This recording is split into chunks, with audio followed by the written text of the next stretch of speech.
Is it tough? But this should be your priority, right? এতিয়া মই যদি কিবা ইণ্টাৰেষ্টিং কিবা এটা কথা কওঁ তেতিয়াহ'লে আপোনালোকৰ ভাল লাগে সেইখিনি এটেণ্ড কৰে, but economic survey this is not interesting, so' call not interesting, but এইটো একচুৱেলিটো ইণ্টাৰেষ্টিং হয়। আৰু মেইনলি চব ইয়াৰ পৰা কুৱেশ্যনছো আহিব, বাট ডেটছ ৱাই মানে আপোনালোকে বেছি ইণ্টাৰেষ্ট দিব লাগে। চব এটা কথা মই আপোনালোকক কৈছোঁ যে আপোনাৰ এতিয়া এপিএছচি যিটো হয়, এপিএছচি কি হয় যে এপিএছচিটো এনেকুৱা ধৰণৰ কুৱেশ্যনছ নুসুধে what is the capital of Assam, সেনেকুৱা ধৰণৰ কুৱেশ্যন সুধিব নেকি? অভিয়াছলি নুসুধে। এপিএছচি কি কৰিব, এপিএছচি চিচি হয়, এইটো আপোনাক আছাম চিভিল চাৰ্ভিচেছৰ এছপিৰেণ্ট বা কেণ্ডিডেট চিলেক্ট কৰিব ইয়াত, হয়নে নহয়? মানে যোনে ইন ফিউচাৰ গৈ পিনে অসমক চাৰ্ভ কৰিব তাহাঁতক চিলেক্ট কৰিব। আৰু তাহাঁতে চাই চিতিয়ে মানে মেইনলি আপোনাক চিলেক্ট কৰিব। এইটোতো আপোনাক সেই আৰু ইজি কুৱেশ্যনছ এডিআৰই টাইপৰ কুৱেশ্যনছ সুধি পিনেতো আপোনাক চিলেক্ট নকৰে ন। আৰু সেইটো কাৰণে economic survey is important. Okay, economic survey এতিয়া চাওক, আপোনালোকে যদি ইউটিউবতো বিচাৰে তেতিয়াহ'লে আপোনালোকে চাব যে ইউটিউবত কিমানটা ইকনমিক চাৰ্ভে এনালাইচিছ কৰা এপিএছচিৰ ইনষ্টিটিউট আছে। ইউপিএছচিত আছে অভিয়াছলি, ইউপিএছচিৰ ইকনমিক চাৰ্ভে ইম্পৰ্টেণ্ট হয়, আৰু ইউপিএছচিত ভাল ইনষ্টিটিউটো আছে। বাট এপিএছচিৰ কাৰণে ইকনমিক চাৰ্ভে এনালাইচিছ কৰা কিমান ইনষ্টিটিউট আছে মোক ক'ব, ঠিক আছে? তো আল্টিমেটলি তো এনেইতো থাকিব পাৰে, বাট আদাৰৱাইজ ইকনমিক চাৰ্ভে ইণ্টাৰপ্ৰিট কৰাত ডিফিকাল্ট হয়। অ'কে, আৰু সেইটো কাৰণে আপোনালোকে কি কৰিব লাগে যে যিটো বস্তু ডিফিকাল্ট হয় সেই ডিফিকাল্ট বস্তুৰ পৰাই কিন্তু কুৱেশ্যনছ আহিব। যিটো বস্তু আপোনালোকৰ বৰিং লাগিব, যিটো বস্তু আপোনাৰ লাগিব যে চ' কল্ড ডিফিকাল্ট, এইটো ডিফিকাল্ট একচুৱেলি নহয়। মই চ' কল্ড ডিফিকাল্ট বুলি কৈছোঁ দেই, ডিফিকাল্ট একচুৱেলি একোৱেই নহয়। আমি কোনো এটা বস্তুক ডিফিকাল্ট বনাই লওঁ, বুজি পাইছে? তো এইটো কি ডিফিকাল্ট হৈছে ইয়াত মইতো ধুনীয়াকৈ বুজাই দি আছোঁ, হয় নে নহয়? তো আল্টিমেটলি আপোনালোকে ভাবিছে চাগে ইকনমিক চাৰ্ভে এইটো টান বস্তু হয়। এনেকুৱা টান বস্তু একো নহয়, ময়ো ভাবিছিলোঁ মানে এক্সপিৰিয়েণ্ট হৈ থাকোঁতে টান বস্তু একো নাছিলে, ঠিক আছে? ডেটছ মানে যোনে চোৱাৰ আছে চব আপুনি এচিএছ অফিচাৰ বনিবলৈ আছে, তো যদি আপুনি চিৰিয়াছ হয় you will watch, otherwise you will do ফুং ফাং, সেইটো আপোনাৰ ওপৰত নিৰ্ভৰ কৰে। Okay, any doubt from the previous class? ঠিক আছে, অ'কে, দেন আমি নেক্সট যিটো chapter number 7 industry all about business informs, ইয়াৰ বিষয়ে আমি এতিয়া ডিছকাছ কৰিম। অ'কে, তো ইণ্ডাষ্ট্ৰিয়েল ছেক্টৰৰ কথা ইকনমিক চাৰ্ভে কি কৈছে? The industrial sector expected to grow' by 6.2% in financial year 2025, ঠিক আছে? তো ফাইনেন্সিয়েল ইয়াৰ 2025ত 6.2%ত আমাৰ যিটো ইণ্ডাষ্ট্ৰিয়েল ছেক্টৰ আছে গ্ৰ' কৰিব বুলি কৈছে। আৰু মেইনলি ইণ্ডাষ্ট্ৰিয়েল ছেক্টৰত আপোনাৰ কনষ্ট্ৰাকশ্যন ছেক্টৰ আৰু ইলেক্ট্ৰিচিটি যিটো ছেক্টৰ আছে তাত ৰবাষ্ট গ্ৰ'থ দেখি পোৱা যাব বুলি ইকনমিক চাৰ্ভে এইবাৰ মেনশ্যন কৰিছে। অ'কে, নেক্সট কথা হ'ল the government has been actively promoting smart manufacturing and industry, ঠিক আছে? তো ছাপৰ্টিং দ্য এষ্টাব্লিছমেণ্ট অফ আপোনাৰ সামৰ্থ উদ্যোগ চেণ্টাৰ্ছ।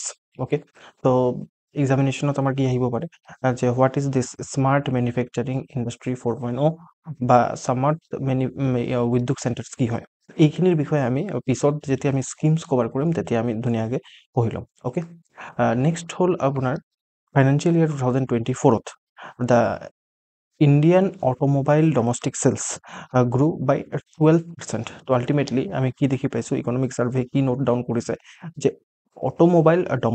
অটোমোবাইল মানে যেনেকৈ কাৰ বাইকছ সেইবোৰ, তো সেইবোৰৰ যিটো ডমেষ্টিক চেল হৈছে ইণ্ডিয়াত চেল হৈছে সেইটো 12% মান গ্ৰ' কৰিছে। মানে আমাৰ ইণ্ডিয়ান মানুহবোৰৰ ওচৰত ইনকাম আহিছে আৰু তাহাঁতি কাৰ মটৰচাইকেল সেইবোৰ লৈছে, ঠিক আছে? তো সেইটো এটা ইম্পৰ্টেণ্ট নোটৱৰ্ডি কথা। তাৰপিছত হ'ল domestic production of electronic goods has been grown at a compound annual growth rate of 17.5% in from financial year 2015 to 2024.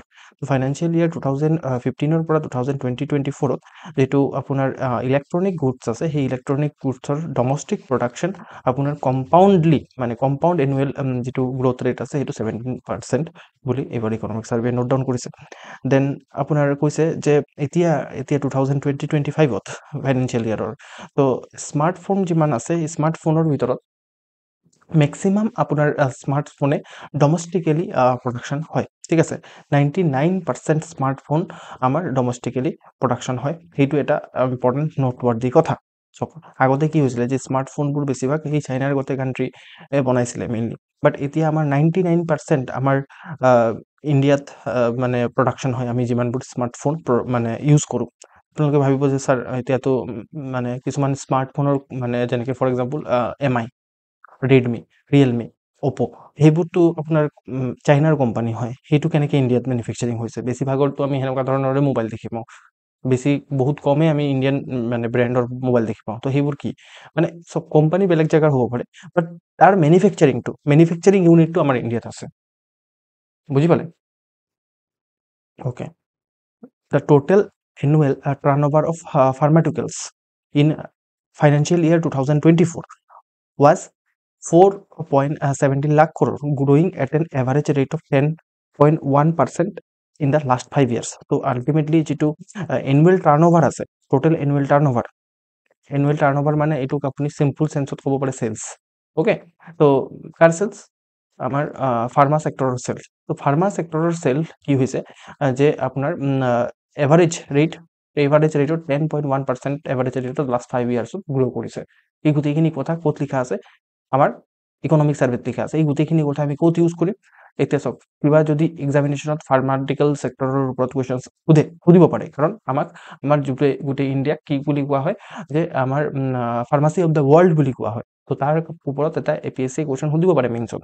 তো আমি যেতিয়া APSC কুৱেশ্যন সুধিব মেইনছত স্পেচিয়েলি, তো আমি এই ডাটাটো ইকনমিক সাৰ্ভেৰ ক'ত কৰিব পাৰোঁ। আৰু ফৰ এক্সাম্পল যদি কিবা আপোনাৰ ডিজিটেল ইণ্ডিয়াৰ ওপৰত কুৱেশ্যন সোধে, তেতিয়াহ'লে আপোনালোকে এই ডাটাটো কোড কৰিব পাৰে।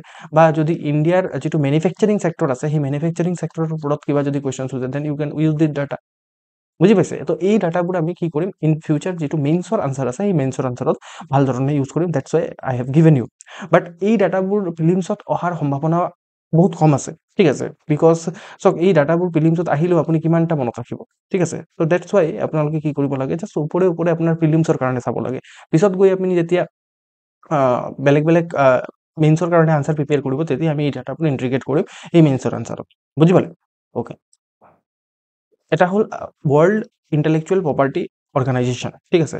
ৱৰ্ল্ড ইণ্টেলেকচুৱেল প্ৰপাৰ্টি অৰ্গেনাইজেশ্যন এটা ৰিপৰ্ট পাব্লিছ কৰিছিলে 2022ত। তো তাত ইণ্ডিয়াৰ যিটো ৰেংক আছে, সেইটো ইণ্ডিয়াৰ ৰেংক কিমান দিছে? 6th ৰেংক ইণ্ডিয়াক দিছে। আৰু কৈছে যে India among the top 10 patent filing offices globally আছে, ঠিক আছে।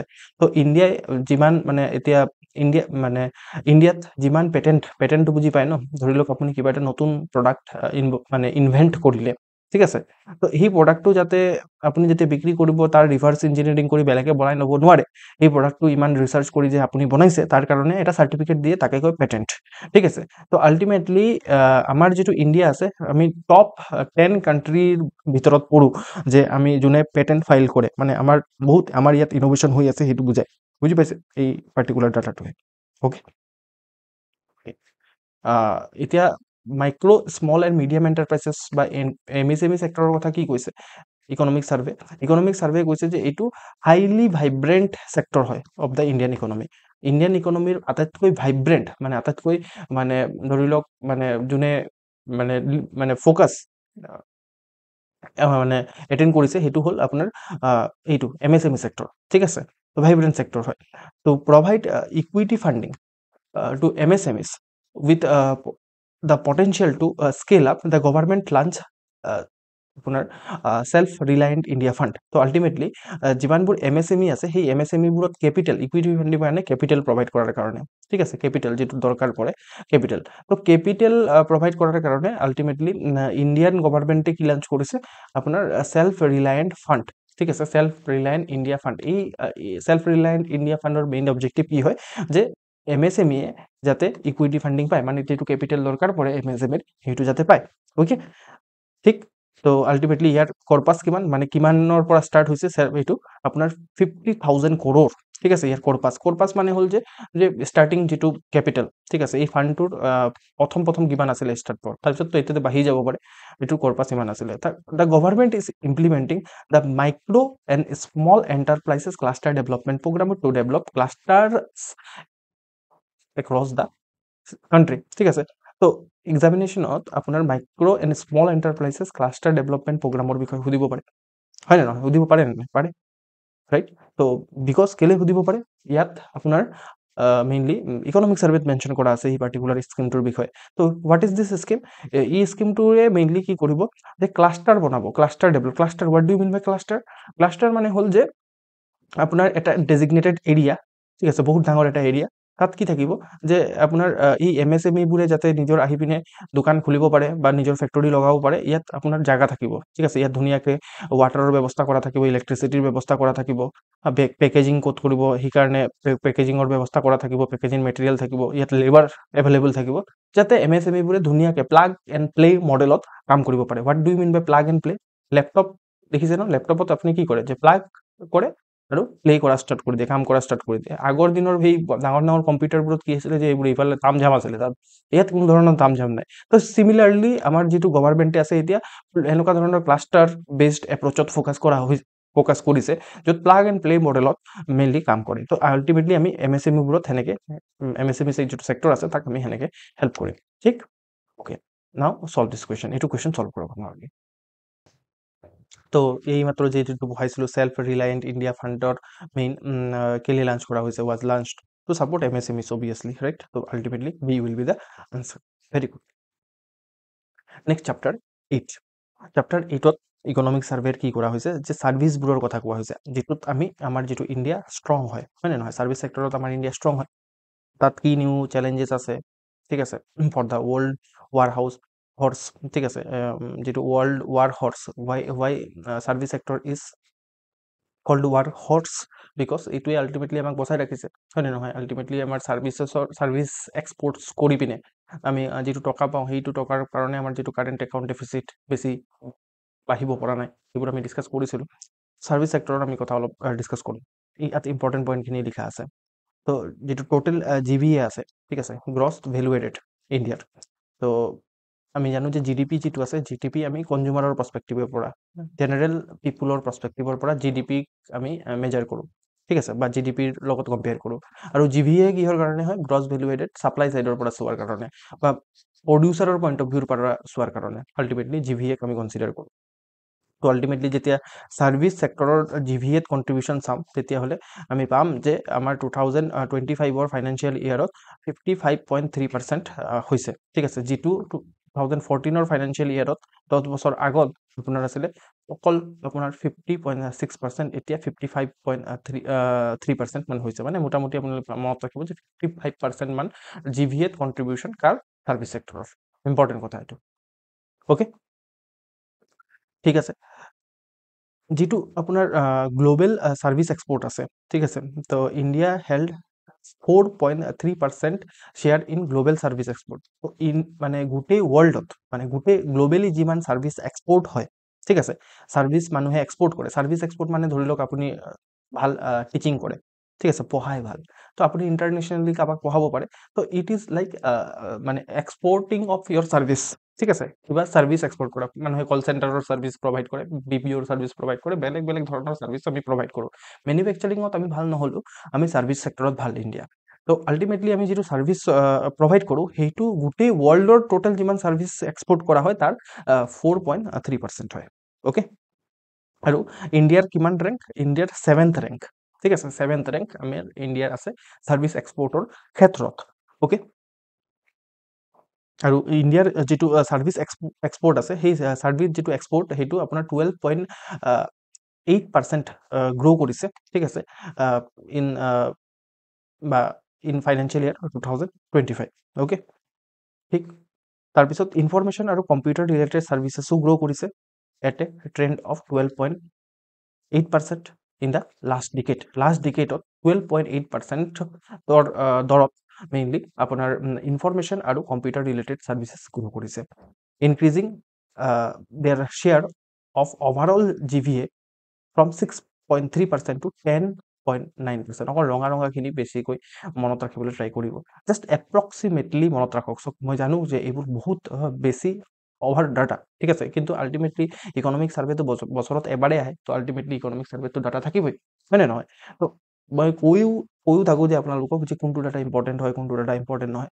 তো তাত যদি আপুনি এটা পেটাৰ্ণ অবজাৰ্ভ কৰে আপোনালোকে গম পাব যে আচ্ছা এইটো ডাটা মনত ৰাখিব, আপুনি নিজেই গম পাই যাব যে এইটো ডাটা মনত ৰাখিব লাগিব, এইটো ডাটা ইমান মনত নাৰাখিলেও চলিব, ঠিক আছে। এতিয়া চব মনত ৰাখিব পাৰিলেতো ভাল কথা, এতিয়া চব মনত ৰখা পচিবল নহয় ন, ৰাইট। অ'কে, ছাৰ্ভিচৰ ভিতৰত এটা ইণ্ডিয়ান ৰেলৱেৰ ছাৰ্ভিচো পৰে, ঠিক আছে।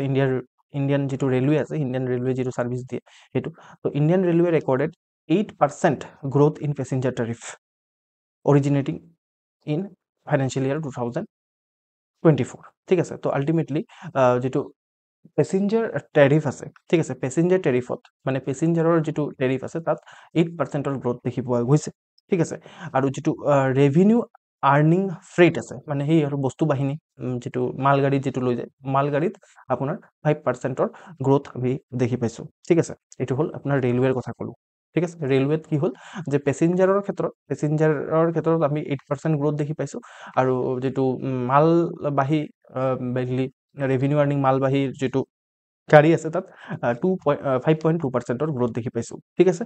নেক্সট হ'ল আপোনাৰ টুৰিজম ছেক্টৰৰ কণ্ট্ৰিবিউশ্যন জিডিপিত কিমান, মানে টুৰিজম ছেক্টৰৰ যিটো কণ্ট্ৰিবিউশ্যন জিডিপিত আপোনাৰ বেক টু দ্য আপোনাৰ প্ৰি ক'ভিড লেভেল আহি গৈছে আপোনাৰ 5% ইন ফাইনেন্সিয়েল ইয়াৰ 2023ত, ইকনমিক ছাৰ্ভে নোট কৰিছে। অ'কে, তো এতিয়া back to the pre COVID level কেলে, আমি জানো যে ক'ভিডৰ পিছত আপোনাৰ টুৰিজম ছেক্টৰ বহুত বেছি তলত গৈছিলে, বিকজ ক'ভিডৰ কাৰণে লকডাউন হৈ গৈছিল আৰু মানুহে মানে ফুৰিব যোৱা বহুত এভইড কৰিছিলে। তো আল্টিমেটলি এতিয়া টুৰিজম ছেক্টৰ আকৌ ৰিভাইভ কৰিছে আৰু প্ৰি ক'ভিড লেভেলত আহি গৈছে আল্টিমেটলি। অ'কে, ঠিক আছে। এই যে এই আপোনাৰ ডাটা, ঠিক আছে, this data can also' be presented like this, ঠিক আছে। এনেকুৱা ধৰণে আপুনি প্ৰেজেণ্ট কৰিব পাৰে, তেতিয়াহ'লে আপোনাৰ কি হ'ব পাৰে যে মাৰ্কছ অলপ বেছি হ'ব পাৰে। তো বিভিন্ন ধৰণৰ ডাটাক আপুনি এনেকৈ লিখিব পাৰে, এনেকৈ লিখিব পাৰে, ঠিক আছে। তো এনেকৈ লিখিলে বেছি মাৰ্কছ পাব, সেইটো মই দেখুৱাৰ কাৰণে ইয়াত আপোনালোকক এই পিকচাৰটো দিছোঁ, ঠিক আছে। অ'কে, ঠিক আছে। আদাৰ চেলেঞ্জেছ ছাৰ্ভিচেছৰ কি আছে, অপৰচুনিটিছ কি আছে আৰু ৱে হাৰ্ড কি আছে, ইয়াত আপোনাৰ লিখা আছে। নিউ চেলেঞ্জেছ কি আহিছে আমি চাম, ঠিক আছে। তো যিটো আপোনাৰ ট্ৰেডিশ্যনেল এপ্ৰেণ্টিছশ্বিপ মডেল আছে, ট্ৰেডিশ্যনেল এপ্ৰেণ্টিছশ্বিপ মডেল মানে হ'ল যে এতিয়া চাওক বিভিন্ন ধৰণৰ এপ্ৰেণ্টিছশ্বিপ প্ৰগ্ৰাম আছে। এপ্ৰেণ্টিছশ্বিপটো গম পায়, ধৰি লওক আপুনি যেতিয়া একেবাৰে ফ্ৰেছাৰ হয় তেতিয়াহ'লে আপোনাক কি কৰে যে ইণ্টাৰ্ণশ্বিপ দিয়ে, ঠিক আছে। কোম্পানীবোৰে আপোনাক কয় যে আপুনি 1 বছৰ আমাৰ লগত কাম কৰিব, আপোনাক এটা ষ্টাইপেণ্ড দিম, ঠিক আছে। ষ্টাইপেণ্ড মানে চেলেৰী টাইপ, বাট চেলেৰীতকৈ কম থাকে বহুত, ঠিক আছে। তো জাষ্ট আপোনাক তাত কি কৰা হ'ব, শিকোৱা হ'ব যে কামবোৰ কেনেকুৱা ধৰণে হয়। ইণ্ডাষ্ট্ৰীত আপোনাক যেতিয়া শিকোৱায় তাক এপ্ৰেণ্টিছশ্বিপ মডেল বুলি কয়। তো যিটো ট্ৰেডিশ্যনেল এপ্ৰেণ্টিছশ্বিপ মডেল আছে তাত চেলেঞ্জেছ আছে। ফৰ এক্সাম্পল ইনএডিকুৱেট ডাইৰেক্ট ছুপাৰভিজন, কোনো ধৰণৰ ডাইৰেক্ট ছুপাৰভিজন নাই, ঠিক আছে। যিটো এক্সপাৰ্ট, যোনে কাম জানে, তেওঁলোকে ডাইৰেক্টলি আহি কেতিয়াও ছুপাৰভাইজ নকৰে, জাষ্ট ওপৰে ওপৰে কৈ দিয়ে, এইটো প্ৰব্লেম। লেংগুৱেজৰ বেৰিয়াৰ আছে। ফৰ এক্সাম্পল অসমৰ মানুহ যেতিয়া তামিলনাডুত মানে তাৰপিছত কেৰেলাত গৈ পিনে কাম শিকিব বিচাৰে, তেতিয়াহ'লে তাত লেংগুৱেজৰ বেৰিয়াৰ হৈ যায়। তাৰপিছত ইনফৰমেশ্যনৰ গেপ আছে, ঠিক আছে। ইনফৰমেশ্যন গেপ, বহুত এক্সপাৰ্টবোৰে নাজানে যে একচুৱেলি কি কেনেকুৱা ধৰণে কৰিব লাগে, ঠিক আছে। তাৰপিছত differences in regulatory provisions across countries, যদি ইণ্টাৰনেশ্যনেলি মানুহে কিবা এটা শিকিবলৈ যায়, ঠিক আছে, এপ্ৰেণ্টিছশ্বিপ কৰিব যায়, তেতিয়াহ'লে আকৌ তাত বিভিন্ন ধৰণৰ কাণ্ট্ৰিজ বিভিন্ন ধৰণৰ বেলেগ ধৰণৰ ৰেগুলেশ্যনৰ প্ৰভিজনছ আছে, ৰেগুলেটৰী প্ৰভিজনছ আছে, সেইখিনিও প্ৰব্লেম কেতিয়াবা ক্ৰিয়েট কৰে আমাৰ ছাৰ্ভিচখিনি শিকাৰ ক্ষেত্ৰত, ঠিক আছে। This is the problem here. Okay, new challenge, এইটো নতুন ধৰণৰ চেলেঞ্জ। অপৰচুনিটি কি আছে ছাৰ্ভিচ ছেক্টৰত, আমি দেখি পাইছোঁ যে অভাৰ দ্য ইয়াৰ্ছ আমাৰ কি হৈছে, ছাৰ্ভিচিফিকেশ্যন হৈছে, ঠিক আছে। দিছ ইজ এ নতুন word, সার্ভিসিফিকেশন।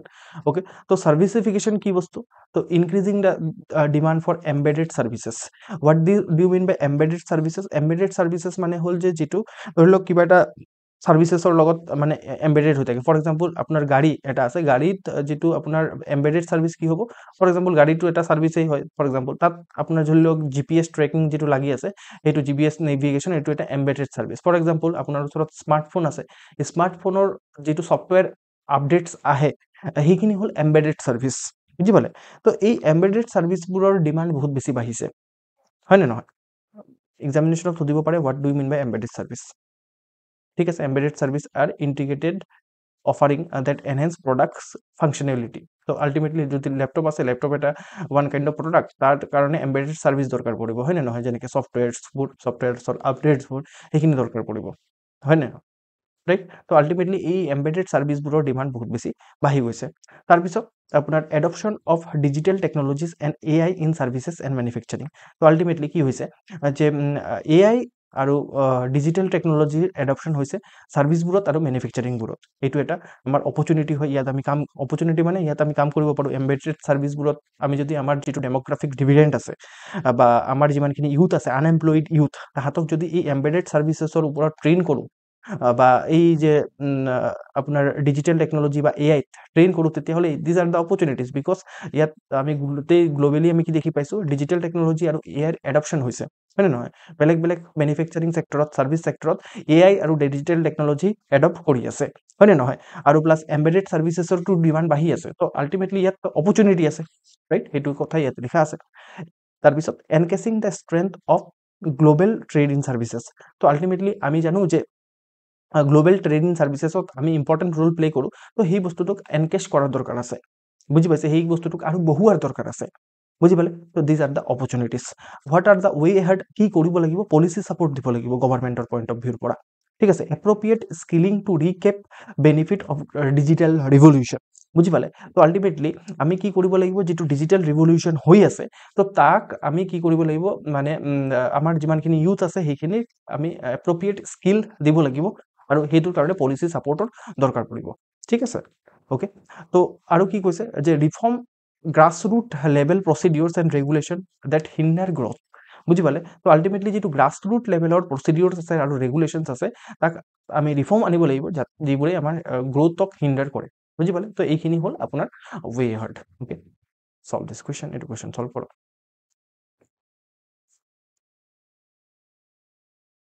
With reference to India's service sector, consider the following statements. The service sector's contribution to India's GVA has increased from 66% to yes. এইটো কথা আমি পঢ়িছিলোঁ। The service sector in India grow at an average of 8%. Grow at an average of 8%. Yes. India ranked 5th. No, India not ranked 5th. আমি last পঢ়িছিলোঁ, ঠিক আছে? India rank কিমান? আমি ছাৰ্ভিচ ছেক্টৰ এক্সপৰ্টৰ ক্ষেত্ৰত যদি আমি চাওঁ, তো ইণ্ডিয়া ৰেংক আপোনাৰ 7th. This is not correct. Ultimately এইটো যদি কাৰেক্ট নহয়, তেতিয়াহ'লে এ উইল বি দ্য আনচাৰ, ঠিক আছে? Answer will be A. Okay, 5th। India rank 5th। চৰি, ইণ্ডিয়া ৰেংক আপোনাৰ 5th নহয়, 7th। অ'কে,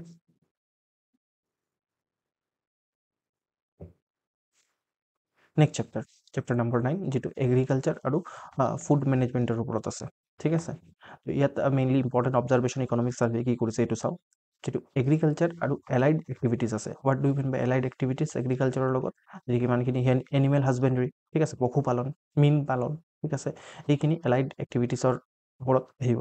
এগ্ৰিকালচাৰ আৰু প্লাছ লগতে এলাইড এক্টিভিটিজবোৰে কিমান পাৰ্চেণ্ট কণ্ট্ৰিবিউট কৰে ইণ্ডিয়াৰ জিডিপিত? 16% কণ্ট্ৰিবিউট কৰে ইণ্ডিয়াৰ জিডিপিত, ঠিক আছে? This is an important information, you should remember. This is important. মই বাৰে বাৰে কৈ থাকোঁ যে কিছুমান ইম্পৰ্টেণ্ট হয়, কিছুমান ইম্পৰ্টেণ্ট নহয়। This is an important information, you should remember. এইটো ইম্পৰ্টেণ্ট হয়, মনত ৰাখিব, ৰাইট? এগ্ৰিকালচাৰ আৰু allied activities sector approximately 16% contribute কৰে আমাৰ ইণ্ডিয়াৰ জিডিপিত। এইটো ফাইনেন্সিয়েল ইয়াৰ 2024 এট কাৰেণ্ট প্ৰাইচত এষ্টিমেটছ, ঠিক আছে? জিডিপি এট কাৰেণ্ট প্ৰাইচত 16% কণ্ট্ৰিবিউট কৰে এগ্ৰিকালচাৰ আৰু এলাইড ছেক্টৰে। অ'কে, এগ্ৰিকালচাৰ ছেক্টৰৰ ভিতৰত বা এগ্ৰিকালচাৰ আৰু এলাইড ছেক্টৰত আমি যদি হাই ভেলু ছেক্টৰ হিচাপে চাওঁ, তেতিয়াহ'লে horticulture is a high value sector, মানে ইয়াৰ পৰা ৰিটাৰ্ণ বেছি পোৱা যায়। Livestock is a high value sector. Fisheries is a high value sector, ইয়াৰ পৰা বেছিকৈ ৰিটাৰ্ণ পোৱা যায় যদি ইয়াত ইনভেষ্ট কৰে বা এইটো এৰিয়াত যদি কোনোবাই কাম কৰে, এই ছেক্টৰবোৰত যদি কাম কৰে কোনো এটা ফাৰ্মাৰে, তেতিয়াহ'লে হাই ভেলু পোৱা যায়, ঠিক আছে? আৰু সেইটো কাৰণেই এগ্ৰিকালচাৰৰ অভাৰঅল গ্ৰ'থ হয় এই ছেক্টৰবোৰৰ কাৰণে। মে বি প্ৰিলিমছত এনেকুৱা ধৰণৰ কুৱেশ্যন সুধিব পাৰে। According to the economic survey, what are the high value sectors in agriculture and allied sector, ঠিক আছে? ইয়াত আপোনাৰ 3-4টা অপশ্যন দিব, তাৰে ভিতৰত এই 3টা চিলেক্ট কৰিব লাগিব। এনেকুৱা ধৰণৰ কুৱেশ্যনছো আমি এক্সপেক্ট কৰিব পাৰোঁ APSC বা UPSC। অ'কে, তাৰপিছত ইয়াত লিখা আছে যে খাৰিফ যিটো ফুড গ্ৰেইন প্ৰডাকশ্যন আছে, can you tell me what are the kharif crops, বা can you tell me the examples, 2 examples of kharif crop quickly? 2টা এক্সাম্পল ক'ব পাৰিবনে খাৰিফ ক্ৰপৰ? এই দুটাৰ বাহিৰে পঢ়ি পিনে নকওঁ আকৌ আৰহৰ আৰু বাজৰা খাৰিফ হয় আদাৰৱাইজ আৰু কিবা খাৰিফ কৰপৰ দুটা এক্সাম্পল দিব পাৰিম মানে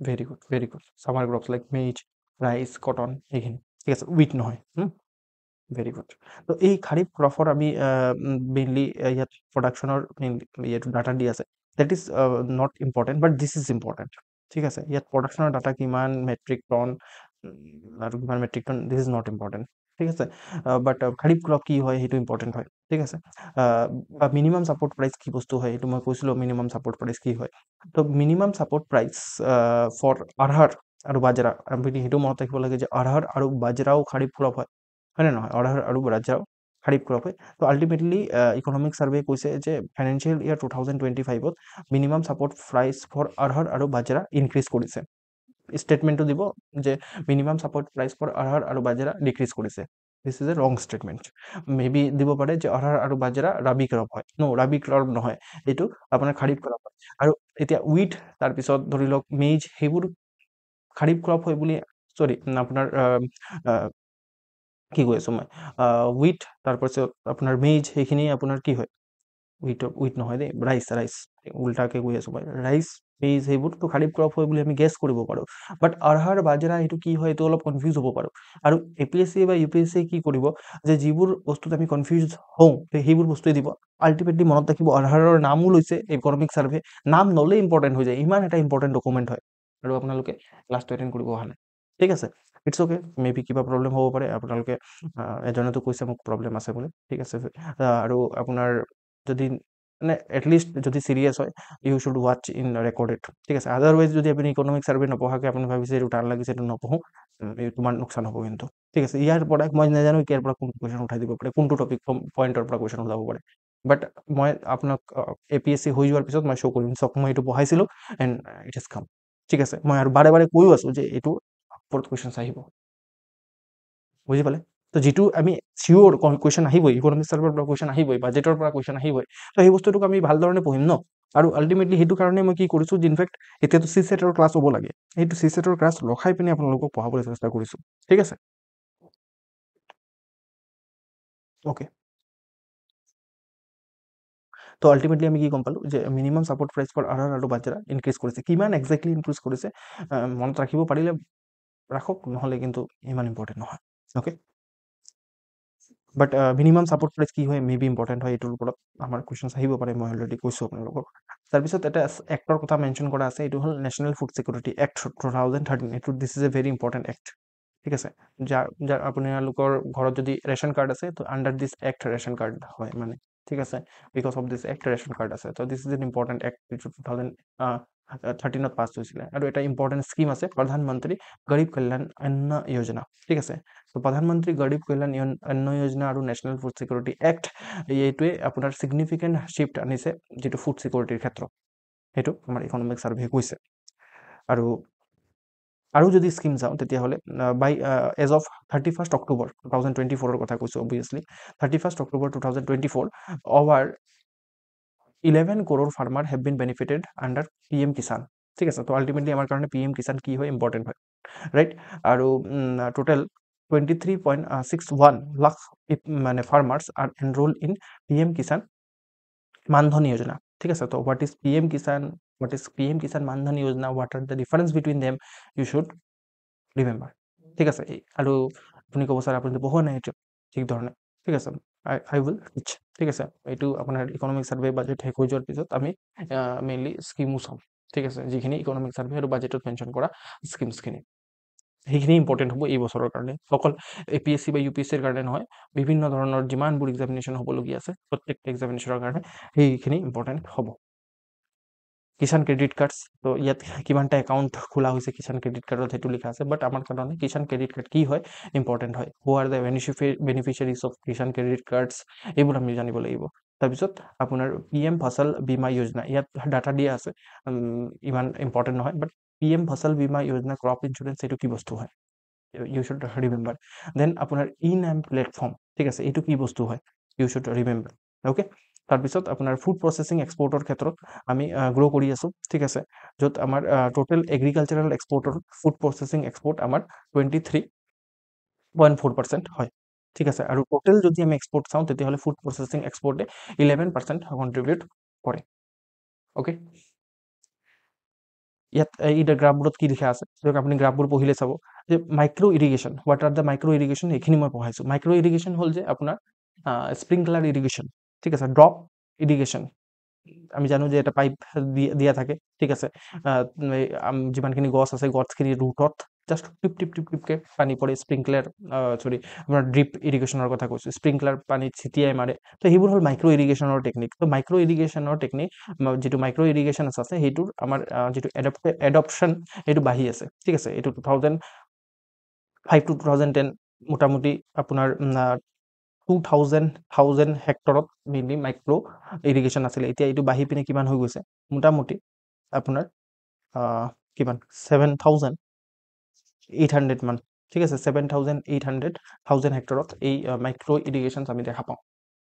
অ'কে, নেক্সট হ'ল আপোনাৰ প্ৰমোটিং ছাষ্টেইনেবল ফাৰ্মিং, ঠিক আছে, ছাষ্টেইনেবল ফাৰ্মিঙৰ কাৰণে মেইনলি এইখিনি স্কিমছ আছে। এইখিনি স্কিম যিহেতু ইকনমিক ছাৰ্ভে মেনশ্যন কৰিছে, যেনেকৈ পৰম্পৰাগত কৃষি বিকাশ যোজনা, soil health card, per drop more crop, national bamboo mission, mission organic value chain development in the north eastern region. These are the important scheme, যাৰ পৰা APSC বা UPSC কুৱেশ্যন সুধিব পাৰে।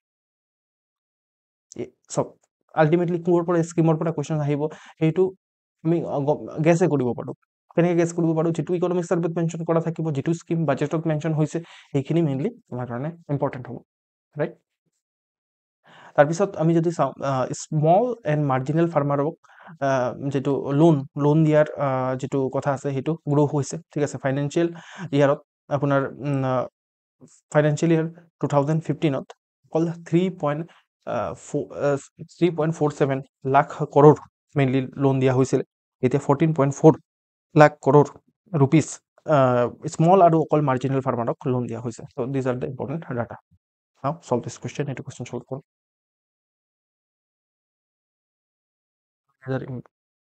ঠিক আছে, তাৰপিছত fishery sector has introduce compound rate of আমুক তামুক, এইটোতো মই কোৱা নাছিলোঁ, ঠিক আছে। দেন অলছ' আমি যদি চাওঁ তেতিয়াহ'লে yes it is also' correct, ঠিক আছে। তো this is a tough question you can say, তো ultimately D will be the answer, not A. Okay, তো ইয়াত ফিচাৰী ছেক্টৰৰ আমি যদি চাওঁ কণ্ট্ৰিবিউশ্যন, ইয়াত লিখা আছে নেকি, আই থিংক মই পোৱা নাই ফিচাৰী ছেক্টৰৰ কণ্ট্ৰিবিউশ্যন, ফ্ৰী ড্ৰাইভাৰ বুলি কৈছোঁ, বাট ফিচাৰী ছেক্টৰৰ কণ্ট্ৰিবিউশ্যন মই পোৱা নাছিলোঁ। Then also' fishery sector contribution, yes fishery ছেক্টৰে আমাৰ ইমান % কণ্ট্ৰিবিউট কৰিছে। বাট কথা হৈছে যে this is a tough question, it can also' come in APSC or UPSC, but চব বস্তু মনত ৰখা পচিবল নহয়, এইটো মই কৈছোঁ। তো আল্টিমেটলি যদি দুটা এলিমিনেট কৰিব পাৰিছে, তো আল্টিমেটলি আমি দুটা ষ্টেটমেণ্টৰ ওপৰত আমাৰ নলেজ আছে, but what will be the third statement we don't know', ঠিক আছে। এইটো মই এতিয়া চাওক মই কৈ দিছোঁ বাৰু, এতিয়া এইটো ফিচাৰী ছেক্টৰ যিটো আছে সেই ফিচাৰী ছেক্টৰটো 8.7% কম্পাউণ্ড এনুৱেল গ্ৰোথ ৰেট হয় তাৰ, ঠিক আছে। তো আৰু লাইফ ষ্টকৰ 8%, ঠিক আছে। তো এইটো মই এতিয়া কৈ দিলোঁ। কথা হ'ল যে এনেকুৱা ধৰণৰ ইনফৰমেশ্যন আপোনালোকে পাব পাৰে যাৰ ওপৰত কোনো ধৰণৰ আইডিয়া নাথাকিব পাৰে। Am audible and visible, am audible and visible, দেখাৰো শুনা পাইছে ন? অ'কে, তো মই কৈ আছিলোঁ যে আপোনালোকক যে এই থাৰ্ড ষ্টেটমেণ্টৰ ওপৰত আমাৰ কোনো নলেজ নাথাকিব পাৰে, তো এনেকুৱা ধৰণৰ এক্সামিনেশ্যনত ৰিয়েল লাইফ এক্সামিনেশ্যনতো হ'ব পাৰে। তো আপোনালোকে কি কৰিব, 1 আৰু 2 আপোনালোকে কাৰেক্ট হয় বুলি যাতো জানে, তো যাৰ কাৰণে এ আৰু ডিৰ মাজত কিবা এটা হ'ব, আপোনালোকে এ মাৰিছে, ইটছ অ'কে, বাট ডি হ'ব আনচাৰ। এনেকুৱা ধৰণৰ ভুলো হৈ যাব পাৰে, পেনিক কৰিব নালাগে মানে এক্সামিনেশ্যনত, সেইটো মোৰ পাৰ্পাছ আছিলে কোৱা। অ'কে, ঠিক। নেক্সট হ'ল আপোনাৰ নেক্সট চেপ্টাৰ ক্লাইমেট আৰু এনভাইৰনমেণ্টৰ ওপৰত এটা চেপ্টাৰ দিয়া আছে আমাৰ ইকনমিক ছাৰ্ভেত। তো হোৱাট আৰ দ্য কি point in this chapter will C, ঠিক আছে। তো ইয়াত আপোনাৰ ক্লাইমেট চেঞ্জ আৰু এনভাইৰনমেণ্টৰ কি কি চেলেঞ্জেছ আছে আৰু কি কি প্ৰায়ৰিটিজ আছে ইয়াত লিখা আছে, ঠিক আছে। তো চেলেঞ্জেছ কি কি আছে, যেনেকৈ চেলেঞ্জেছ লিখিছে, হাই economic growth to achieve the status of developed country by 2047, also become net zero by 2020, 70 তো দিছ ইজ এ চেলেঞ্জ বুজি পাইছে এফালেতো আমাৰ কি কৰিবলগীয়া আছে ডেভেলপ কাণ্ট্ৰি বনিবলগীয়া আছে বিকশিত ভাৰত বাই 2047 আৰু এফালে আমি নেট জিৰ' ষ্টেটাছো এচিভ কৰিব আছে 2070 দিছ ইজ এ চেলেঞ্জ হয় বিকজ ডেভেলপ কাণ্ট্ৰি হ'বলৈ গ'লে আমাৰ কি লাগিব আমাৰ কাৰ্বন ইমিট কৰিব লাগিব ঠিক আছে কোনো এটা কাণ্ট্ৰি মোক দেখাই দিয়ক যিটো ডেভেলপ কাণ্ট্ৰি হয় আৰু কোনো ধৰণৰ কাৰ্বন ইমিট কৰা নাই এনেকুৱা হ'বই নোৱাৰে তো মানে মানে ডেভেলপ কাণ্ট্ৰি হোৱাৰ কাৰণে আল্টিমেটলি কি হয় যে আমি অবভিয়াছলি ৰোড বনাব লাগিব ইণ্ডাষ্ট্ৰি বনাব লাগিব ইণ্ডাষ্ট্ৰি মানে ইণ্ডাষ্ট্ৰি বনালে কি হ'ব ইণ্ডাষ্ট্ৰিৰ পৰা ধোঁৱা ওলাব ধোঁৱা ওলালে কাৰ্বন ডাই অক্সাইড ইমিট হ'ব সেনেকৈ আমি নেট জিৰ' ষ্টেটাছ কেনেকৈ এচিভ কৰিম ৰাইট তো দিছ ইজ এ চেলেঞ্জ এইটো ইকনমিক ছাৰ্ভে নোট কৰিছে তাৰপিছত হ'ল যে ইণ্টাৰনেশ্যনেল ছাপৰ্ট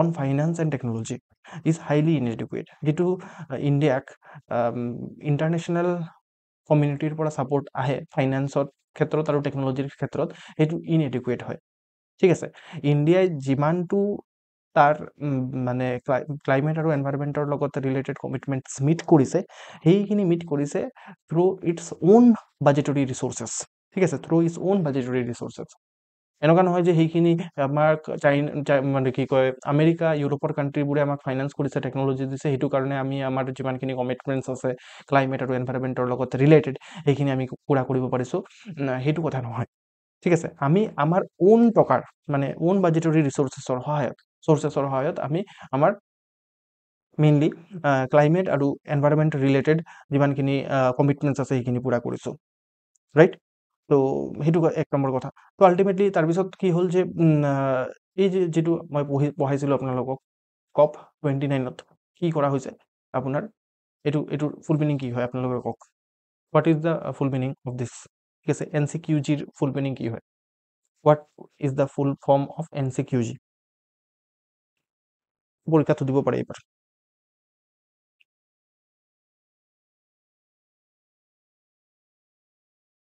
কি হয় NCQGৰ ফুল ফৰ্ম এইটো মই COP29 পঢ়োৱাৰ সময়ত মই কৈছিলোঁ দিছ ইজ ইম্পৰ্টেণ্ট NCQGত মই সেইটো কৈ দিছোঁ যে NCQGত কি হৈছিলে যে এটা কোৱান্টিফাইড এইটো কিউৰ ফুল ফৰ্ম হয় কোৱান্টিফাইড মই কৈছোঁ কোৱান্টিফাইড গ'ল ছেট কৰা হৈছিলে ঠিক আছে $100 বিলিয়ন ঠিক আছে yes very good Krishna new collective quantified goal okay তো সেইটো বহুত ইনএডিকুৱেট হয় এইটো আমি অলৰেডি চাইছিলোঁ যে ইণ্ডিয়া ৰিজেক্ট কৰিছে এইটো নিউ কালেক্টিভ কোৱান্টিফাইড গ'লক ৰাইট তো সেইটো ইনএডিকুৱেট বুলি কৈছে আৰু ইয়াতো ইকনমিক ছাৰ্ভেও ছেইম কথা কৈছে যে দিছ ইজ ইনএডিকুৱেট আৰু সেইটোৰ পৰা আমাৰ একো নহয় আল্টিমেটলি ক্লাইমেট চেঞ্জ আৰু এনভাইৰমেণ্টৰ মানে কাৰণে যিটো আমাৰ কমিটমেণ্ট আছে সেইটো মিট কৰাৰ কাৰণে আমাৰ আৰু টকা আৰু টেকন'লজি লাগিব ঠিক আছে নেক্সট হ'ল আপোনাৰ ফ'ল' এ ল' carbon development path while ensuring job creation, affordable energy security for all, given the limited renewable energy ঠিক আছে তো আল্টিমেটলি এইটো আৰু এটা চেলেঞ্জ যে ল' কাৰ্বন ডেভেলপমেণ্ট পাথ আমি ডেভেলপ হ'ব লাগে কিন্তু ল' কাৰ্বন হ'ব লাগে ঠিক আছে তাৰপিছত জব ক্ৰিয়েট কৰিব লাগে তো তাৰপিছত এফৰ্ডেবল এনাৰ্জি চিকিউৰিটি দিব লাগে ফৰ অল সেইখিনি গোটেইখিনি চেলেঞ্জিং হয় ইমান ইজি নহয় আমাৰ ইণ্ডিয়াৰ গোটেই ডেভেলপিং কাণ্ট্ৰিজৰ কাৰণে ঠিক আছে তো these are the challenges what are the priorities এতিয়া আমাৰ ইণ্ডিয়াৰ প্ৰায়ৰিটি কি হয় ইণ্ডিয়াৰ প্ৰায়ৰিটি হয় যে ব্ৰিঙিং এডাপশ্যন ঠিক আছে মিটিগেশ্যন নহয় অ'কে এডাপশ্যনৰ আমি আমাৰ ইণ্ডিয়াই বেছিকৈ এডাপশ্যনৰ ওপৰত ফ'কাছ কৰে আৰু যিমানবোৰ ডেভেলপ কাণ্ট্ৰিজ আছে সেইখিনি মিটিগেশ্যনৰ ওপৰত ফ'কাছ কৰে ঠিক আছে দিছ ইজ দ্য প্ৰব্লেম তো আমি এডাপ্ট কৰাৰ কাৰণে ট্ৰাই কৰোঁ যে ক্লাইমেট চেঞ্জ হৈ আছে তো ক্লাইমেট চেঞ্জৰ লগত আমি এডাপ্ট কেনেকৈ কৰিম বাট কিছুমান কাণ্ট্ৰি এনেকুৱা ধৰণৰ আছে আমি ক্লাইমেট চেঞ্জক মিটিগেট কৰাৰ কাৰণে ট্ৰাই কৰে ঠিক আছে তো আমাৰ মেইন প্ৰায়ৰিটি এতিয়া হৈছে যে আমি এডাপশ্যন ব্ৰিং কৰিব লাগে ঠিক আছে আৰু সেইটো ফ'ৰফ্ৰণ্টত থাকিব লাগে আৰু যিমানখিনি স্পেচিয়েলি হাইলি ভালনাৰেবল আছে মানে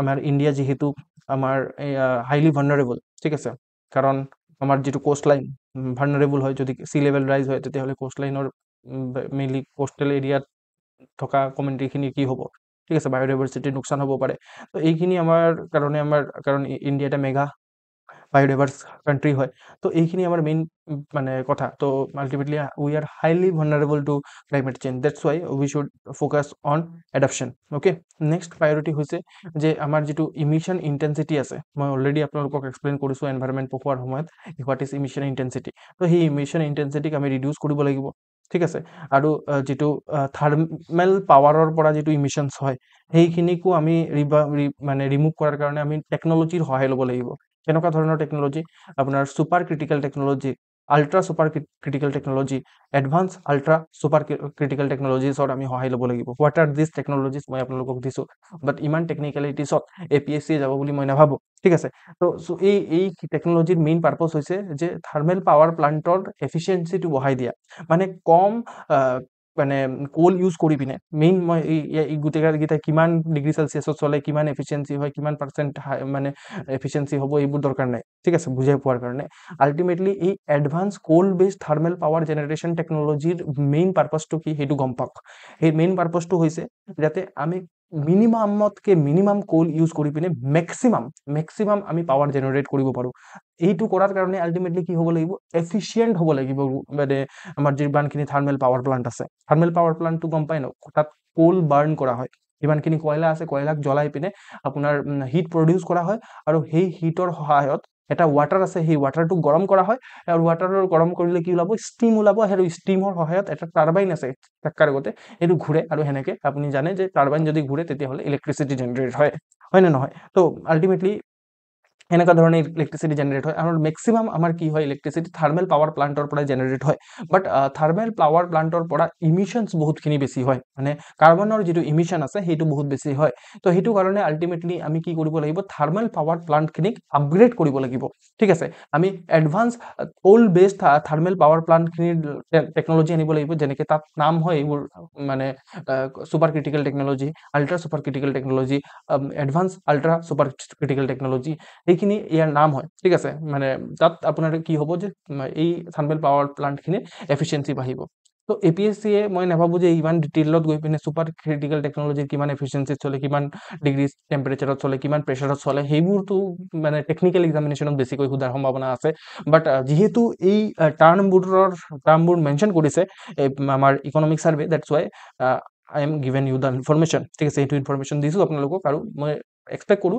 যে এটলিষ্ট ইয়াৰ বেছিক যিটো অবজেক্টিভ এই টেকনলজিবোৰৰ সেইটো মনত ৰাখিব এই বেছিক ইয়াৰ অবজেক্টিভ কি যে ইমিশ্যনৰ যিটো ইণ্টেনচিটি আছে তাক ৰিডিউচ কৰা থাৰ্মেল পাৱাৰ প্লান্টৰ অ'কে মেবি সুধিব পাৰে এই যে এই টেকনলজিবোৰ কিহৰ লগত ৰিলেটেড স্পেচ ছেক্টৰ এটা অপশ্যন দিব থাৰ্মেল পাৱাৰ প্লান্ট আৰু এটা অপশ্যন দিব ঠিক আছে বা ধৰি লওক ডিফেন্স ছেক্টৰ সেইটো আপোনাৰ এক্সাম্পল দিব তো আপোনালোকে মাৰ্ক কৰিব লাগিব অবভিয়াছলি আপোনালোকে গম পাইছে থাৰ্মেল পাৱাৰ প্লান্ট অ'কে তাৰপিছত নেক্সট প্ৰায়ৰিটি হৈছে যিটো লাইফষ্টাইল চেঞ্জৰ ওপৰত লাইফষ্টাইল যিটো চেঞ্জ আছে বা প্ৰডাকশ্যন আৰু আপোনাৰ কনজাম্পশ্যন হেবিটৰ আমি মডাৰেট কৰিব লাগিব যেনেকৈ যিটো দৰকাৰ নাই সেইটো কৰিব নালাগিব ঠিক আছে ফৰ এক্সাম্পল যদি খোজকাঢ়ি যাব পাৰে তো খোজকাঢ়ি যাওক ঠিক আছে বাইক বা স্কুটি ইউজ নকৰিব ঠিক আছে যদি আপুনি ঘৰৰ পৰা ওলাই গৈছে তেতিয়াহ'লে লাইটটো বন্ধ কৰি দিয়ক তো সেইবোৰ কি হয় যে কনজাম্পশ্যনৰ মডাৰেশ্যন ঠিক আছে তাৰপিছত প্ৰডাকশ্যনতো আমি মডাৰেট কৰিব লাগিব সেইটো আণ্ডাৰ দ্য মিছন লাইফ ঠিক আছে মিছন লাইফৰ কথা মই অলৰেডি কৈছিলোঁ তো তাত আপোনাৰ বিহেভিয়াৰেল চেঞ্জত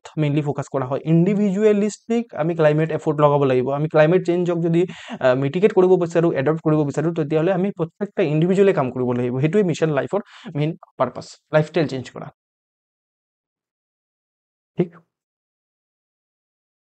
চ' মই অলৰেডি কৈছিলোঁ যে আমাৰ ইণ্ডিয়াই এডপশ্যনত ফ'কাছ কৰে বাট বেছিভাগ কাণ্ট্ৰি কি কৰে মিটিগেট কৰাৰ কাৰণে কাম কৰে আৰু তাৰ কাৰণে ফাণ্ডিং এল'কেট কৰে এডপশ্যনৰ কাৰণে ইমান ফাণ্ডিং নিদিয়ে ঠিক আছে ফাণ্ড নিদিয়ে এডপশ্যন কৰাৰ কাৰণে বুজি পাইছে তো সেইটো এটা সেইকাৰণে লিখিছে economic survey mitigation bias in international flow' of fund ঠিক আছে international flow' of fund for climate change are highly inadequate and are biased in favour of mitigation ঠিক আছে আপোনালোকে দেখিব পাৰে যে মাল্টি লেটাৰেল ডেভেলপমেণ্ট বেংকৰ ক্লাইমেট ফাইনেন্স যদি চাওঁ তেতিয়াহ'লে মিটিগেশ্যনৰ কাৰণে সদায় তাহাঁতি বেছি ফাণ্ড দিয়ে আৰু এডপশ্যনৰ কাৰণে বহুত বেছি কম ফাণ্ড দিয়ে ইনফেক্ট বাইলেটাৰেল যিমানখিনি ক্লাইমেট ফাইনেন্স আছে এটাই আন এটা দেশক যিটো ক্লাইমেট ফাইনেন্স দিয়ে ইণ্ডিয়াই ধৰি লওক ইণ্ডিয়াক USA ফাণ্ড দিছে তো আল্টিমেটলি তাত দেখি পাব যে সেইটো ফাণ্ডৰ ভিতৰত তেওঁলোকে ক'ব যে মিটিগেশ্যনৰ কাৰণে বেছিকৈ ফাণ্ড ইউজ কৰিব আৰু এডপশ্যনৰ কাৰণে কমকৈ ফাণ্ড ইউজ কৰিব তো চবতে আমি কি দেখি পাওঁ যে মিটিগেশ্যনৰ ফালে বেছিকৈ বায়াছড আমাৰ যিমানখিনি ইণ্টাৰনেশ্যনেল ফ্ল' অফ ফাণ্ড ঠিক আছে আৰু এইটো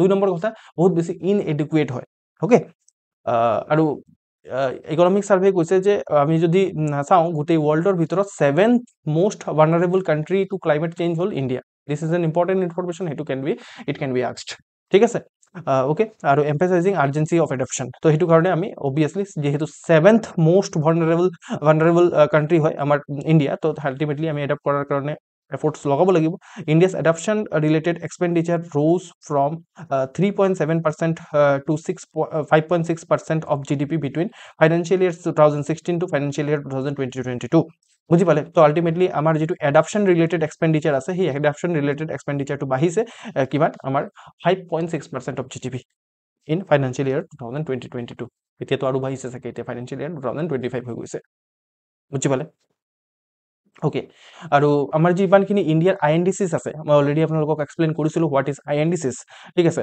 ইন্টেন্ডেড নেশ্যনেলি ডিটাৰমাইন কন্ট্ৰিবিউশন যেটো ইণ্ডিয়াৰ আইএনডিচিছ আছে সেইখিনি প্ৰগ্ৰেছ কেনেকুৱা ধৰণৰ হৈছে আমাৰ ইকনমিক সাৰ্ভে নোট কৰিছে বুজি পাইছে এতিয়া চাওক আপোনালোকে যদি এতিয়া অলপ হলেও জানে হোৱাট আৰ দ্য আইএনডিচিছ ঠিক আছে ইমিশন ইন্টেন্সিটি কি হয় এইবোৰ নজনাকে মই ইকনমিক সাৰ্ভে বুজিবা বহুত বেছি টান হৈছিলে হেতেন ওকে তো এইখিনি ইজিলি মই বুজাব পাৰিছো বিকজ আমি অলৰেডি আমাৰ যিমানখিনি বেসিক্স আছে এই বেসিক্সখিনি ক্লিয়াৰ হৈ আছে দ্যাটস ওয়াই ৰাইট তো আলটিমেটলি আমি যদি চাও আমাৰ ইণ্ডিয়াৰ আইএনডিচিছ ৰিনিউৱেবল এনাৰ্জিৰ ক্ষেত্ৰত against the updated NDCs target of 50% by 2020-30 আমি ইনফ্যাক্ট আপডেটেড এনডিসিস বুল পঢ়িছিলো তাত আমি কৈছিলো যে রিনিউয়েবল এনার্জি আমাৰ মেইনলি আমাৰ যিমান এনাৰ্জি ক্যাপাসিটি হ'ব তাৰ 50% আমি কি কৰিম মানে যিমান টোটাল এনাৰ্জি লাগিব আমাৰ তাৰ 50% ৰিনিউয়েবল এনাৰ্জিৰ পৰা আহিব তো আমি এতিয়া কি দেখি পাইছো যে আমাৰ নৱেম্বৰ 30th 2020-24 আমাৰ টাৰ্গেট আছে 50% বাই 2020-30 আমি অলৰেডি 46% achieve কৰিছো এটো লিখা আছে against the updated NDC target of 50% by 2020-30 install electricity generation capacity from non fossil fuel sources has reached 46.8% as on 30 November 2020 বুজি পালে তো আলটিমেটলি আমি একদম এচিভ কৰিম আৰু এটো ঠিক আছে ৰিনিউয়েবল এনাৰ্জি যেটো 50% ৰ টাৰ্গেট টোটাল ইনস্টল ক্যাপাসিটিৰ হেতু আমি এচিভ কৰিম ঠিক আছে ফৰেষ্ট কভাৰৰ ওপৰত মেইনলি কি কৈছে তো এই 2024 ৰ ফৰেষ্ট সাৰ্ভে অফ ইন্ডিয়া মানে মেইনলি ই কোড কৰিছে ইকনমিক সাৰ্ভে আৰু দিস সাৰ্ভে ইজ ইম্পৰ্টেন্ট ইয়াৰ ওপৰত কোৱেশ্চন আহিব পাৰে এইটোৰ ওপৰত মই অলৰেডি আপোনালোকক পঢ়াইছো ফৰেষ্ট সাৰ্ভে অফ ইন্ডিয়া 2024 এটো we have already studied please revise okay তো এইটোৰ ওপৰতো কোৱেশ্চন আহিব পাৰে কিন্তু ঠিক আছে তো তেওঁলোকে কৈছে যে আমাৰ এডিশনাল কাৰ্বন সিঙ্ক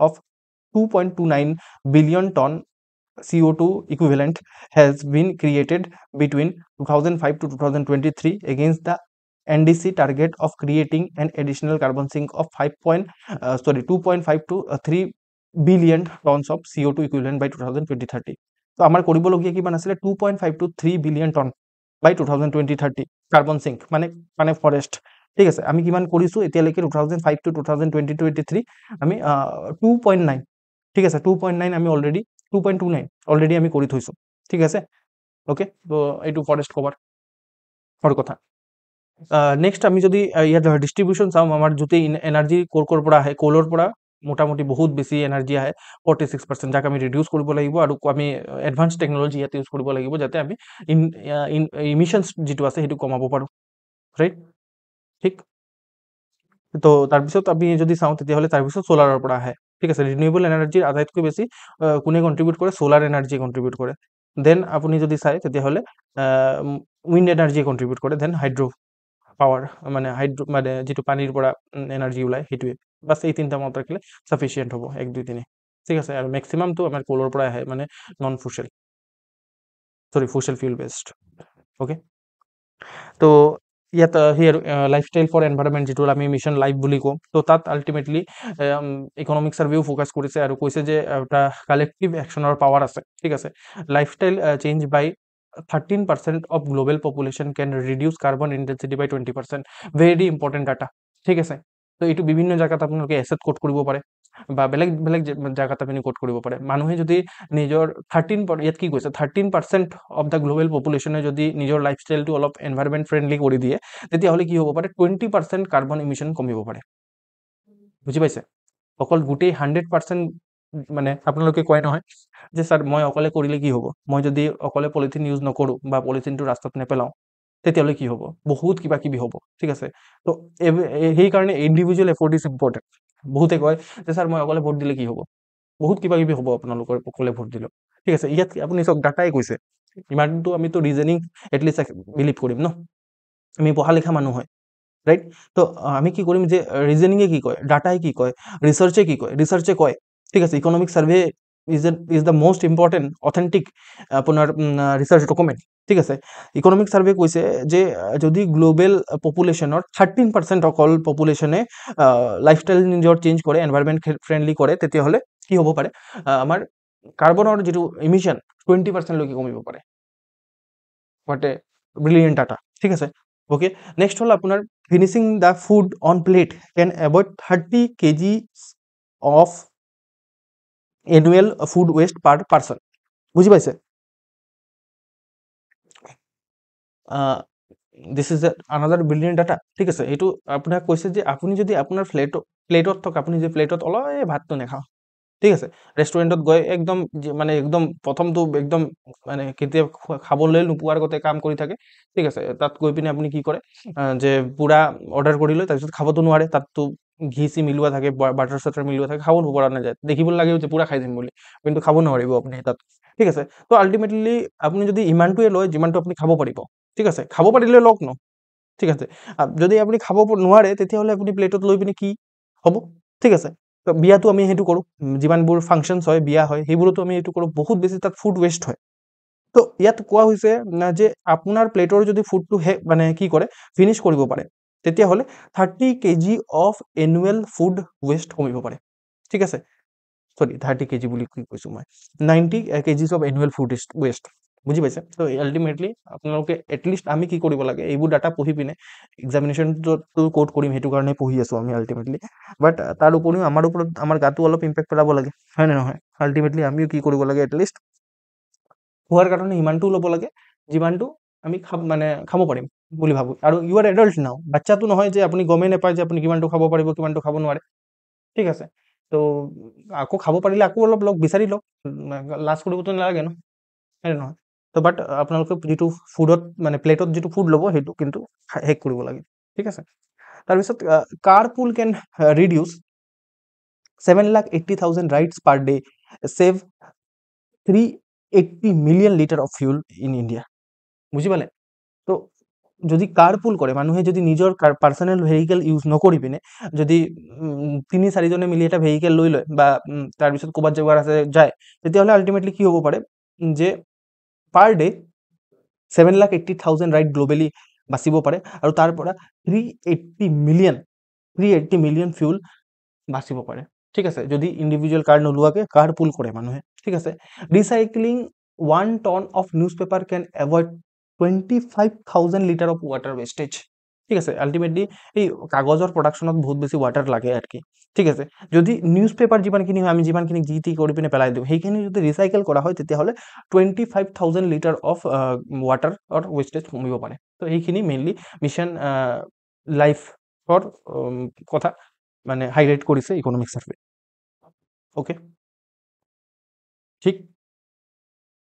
নেক্সট কৈছে ইকনমিক সাৰ্ভে ক্লাইমেট আৰু এনভাইৰনমেণ্টৰ কাৰণে mangrove initiative for shoreline habitat and tangible income, যাক আমি মিষ্টি ইনিচিয়েটিভ বুলি কওঁ, ঠিক আছে। তো মিষ্টি ইনিচিয়েটিভ এইটো এক্সামিনেশ্যনত সুধিব পাৰে যে মিষ্টি ইনিচিয়েটিভ ৰিলেটেড টু, আপোনাক ক'ব যে এইটো কাৰ্বন ইমিশ্যনৰ লগত ৰিলেটেড, ঠিক আছে, এইটো স্পেচৰ লগত ৰিলেটেড, এইটো কিবা ফুড প্ৰডাক্টৰ লগত ৰিলেটেড, মিষ্টি ইনিচিয়েটিভ লাগিব পাৰে সেনেকুৱা ধৰণৰ, বাট সেনেকুৱা ধৰণৰ একো নহয়, এইটো মেনগ্ৰোভৰ লগত ৰিলেটেড, ঠিক আছে। তো মেনগ্ৰোভৰ মেইনলি হেবিটেড যিটো আছে সেইটো শোৰ লাইন যিমানবোৰ আছে মানে কোষ্ট লাইনবোৰত মানে ৰিষ্ট'ৰ কৰা, সেইটো মেইনলি তাৰ কাম, আৰু তাৰ পৰা ৰিষ্ট'ৰেশ্যনৰ কাৰণে এটা টেঞ্জিবল ইনকাম, মানুহৰ যাতে টেঞ্জিবল এটা ইনকাম পায়, সেইটো তাৰ অবজেক্টিভ, ঠিক আছে। তো মিষ্টি ইনিচিয়েটিভ কি হয় এক্সামিনেশ্যনত সুধিব পাৰে, ইয়াত ডাটা দিয়া আছে, মিষ্টি ইনিচিয়েটিভত ইমান ইম্পৰ্টেণ্ট নহয়। আৰু আমৰুথ 2.0 পৰা হোৱাট ইজ আমৰুথ, এই আমৰুথ খোৱা আমৰুথ নহয়, এইটো স্কিম হয় এটা, ঠিক আছে। তো ৱাটাৰ কনজাৰভেশ্যন হৈছে আমৰুথ, তো আমৰুথ স্কিমৰ ওপৰত আপোনালোকক কুৱেশ্যন সুধিব পাৰে। তাৰপিছত PM সূৰ্য ঘৰ, ইয়াৰ ওপৰত কুৱেশ্যন সুধিব পাৰে, ঠিক আছে, কাৰণ ইয়াত মেইনলি ডাটা দিয়া আছে ইয়াৰ। তাৰপিছত এনাৰ্জি চিকিউৰিটি আৰু ট্ৰানজিশ্যনৰ ক্ষেত্ৰত কৈছে যে কোল, মানে অবভিয়াছলি আমি ইনফেক্ট এই ফিগাৰটোতো দেখি পালোঁ যে coal in fact coal remain the primary energy source, ঠিক আছে। তো প্ৰাইমেৰী এনাৰ্জি চ'ৰ্চ কোলে আছে, ঠিক আছে, ইয়াত ডাটা দিয়া আছে, ইমান ইম্পৰ্টেণ্ট নহয়, ঠিক আছে। তাৰ উপৰি ইকনমিক সাৰ্ভে কৈছে নিউক্লিয়াৰ, হাইড্ৰ' আৰু বায়' এনাৰ্জি প্ৰগ্ৰামছ, সেইখিনি আপোনাৰ আমাৰ ইম্পৰ্টেণ্ট হয় ফৰ বেলেঞ্চ ট্ৰানজিশ্যন, আমি যিটো মানে এনাৰ্জি এফিচিয়েঞ্চিৰ কাৰণে ট্ৰানজিশ্যন কৰি আছোঁ তাত আপোনাৰ নিউক্লিয়াৰ এনাৰ্জি, হাইড্ৰজেন এনাৰ্জি আৰু প্লাছ আপোনাৰ বায়' এনাৰ্জি সেইখিনি ইম্পৰ্টেণ্ট হয়। ঠিক আছে, you should solve this question. I am taking a break for 2 minutes আৰু যদি কিবা ডাউট আছে ইউ শ্বুড আস্ক। তো answer will be A not D.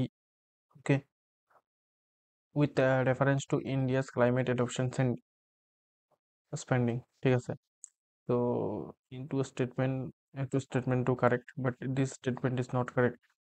ঠিক আছে, this statement is not correct. COP 29 fail to secure। ঠিক আছে, এইটো স্টেটমেন্ট কারেক্ট নহয়। Ultimately answer will be A not D. Okay, ঠিক আছে। তো নেক্সট যেটো আপোনাৰ চেপ্টাৰ, সেইটো ছ'চিয়েল ছেক্টৰৰ ওপৰত লগত ৰিলেটেড। ঠিক আছে, ছ'চিয়েল ছেক্টৰ। তো ছ'চিয়েল ছেক্টৰত আমি কি ডিছকাছ কৰিব লাগিব এতিয়া? Am I audible and visible?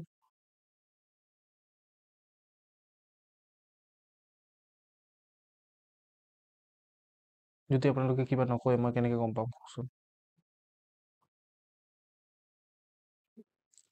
Okay, social service sector, যদি ছ'চিয়েল ছেক্টৰৰ কথা আমি কনচিডাৰ কৰোঁ তেতিয়াহ'লে social service expenditure of the government আমি combine for central and state increase at a compound annual growth rate. ঠিক আছে, কম্পাউণ্ড এনুৱেল গ্ৰ'থ ৰেটক কেতিয়াবা CAGR বুলিও লিখা থাকিব, অকল CAGR বুলিও লিখা থাকিব পাৰে। অ'কে, তো 15% আপোনাৰ ছ'চিয়েল ছেক্টৰৰ যিটো এক্সপেণ্ডিচাৰ আছে, social service expenditure of the government, মানে গোটেই চেণ্ট্ৰেল আৰু ষ্টেট গভাৰ্ণমেণ্টৰ মিলাই পিনে ছ'চিয়েল ছেক্টৰৰ এক্সপেণ্ডিচাৰ 15% হয় বুলি 2021 পৰা 25লৈকে ফাইনেন্সিয়েল ইয়াৰ বুলি কৈছে আমাৰ ইকনমিক ছাৰ্ভে।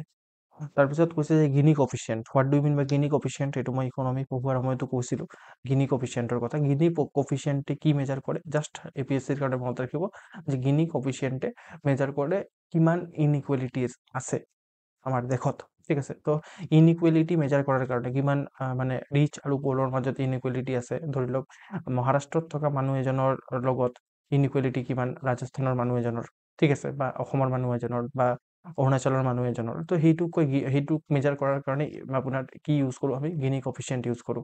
তো গিনি কফিচিয়েণ্টটো ডিক্লাইন কৰি আছে, তাৰ ভাল কথা, মানে ইনইকুৱেলিটি ৰিডিউচড হৈ আছে।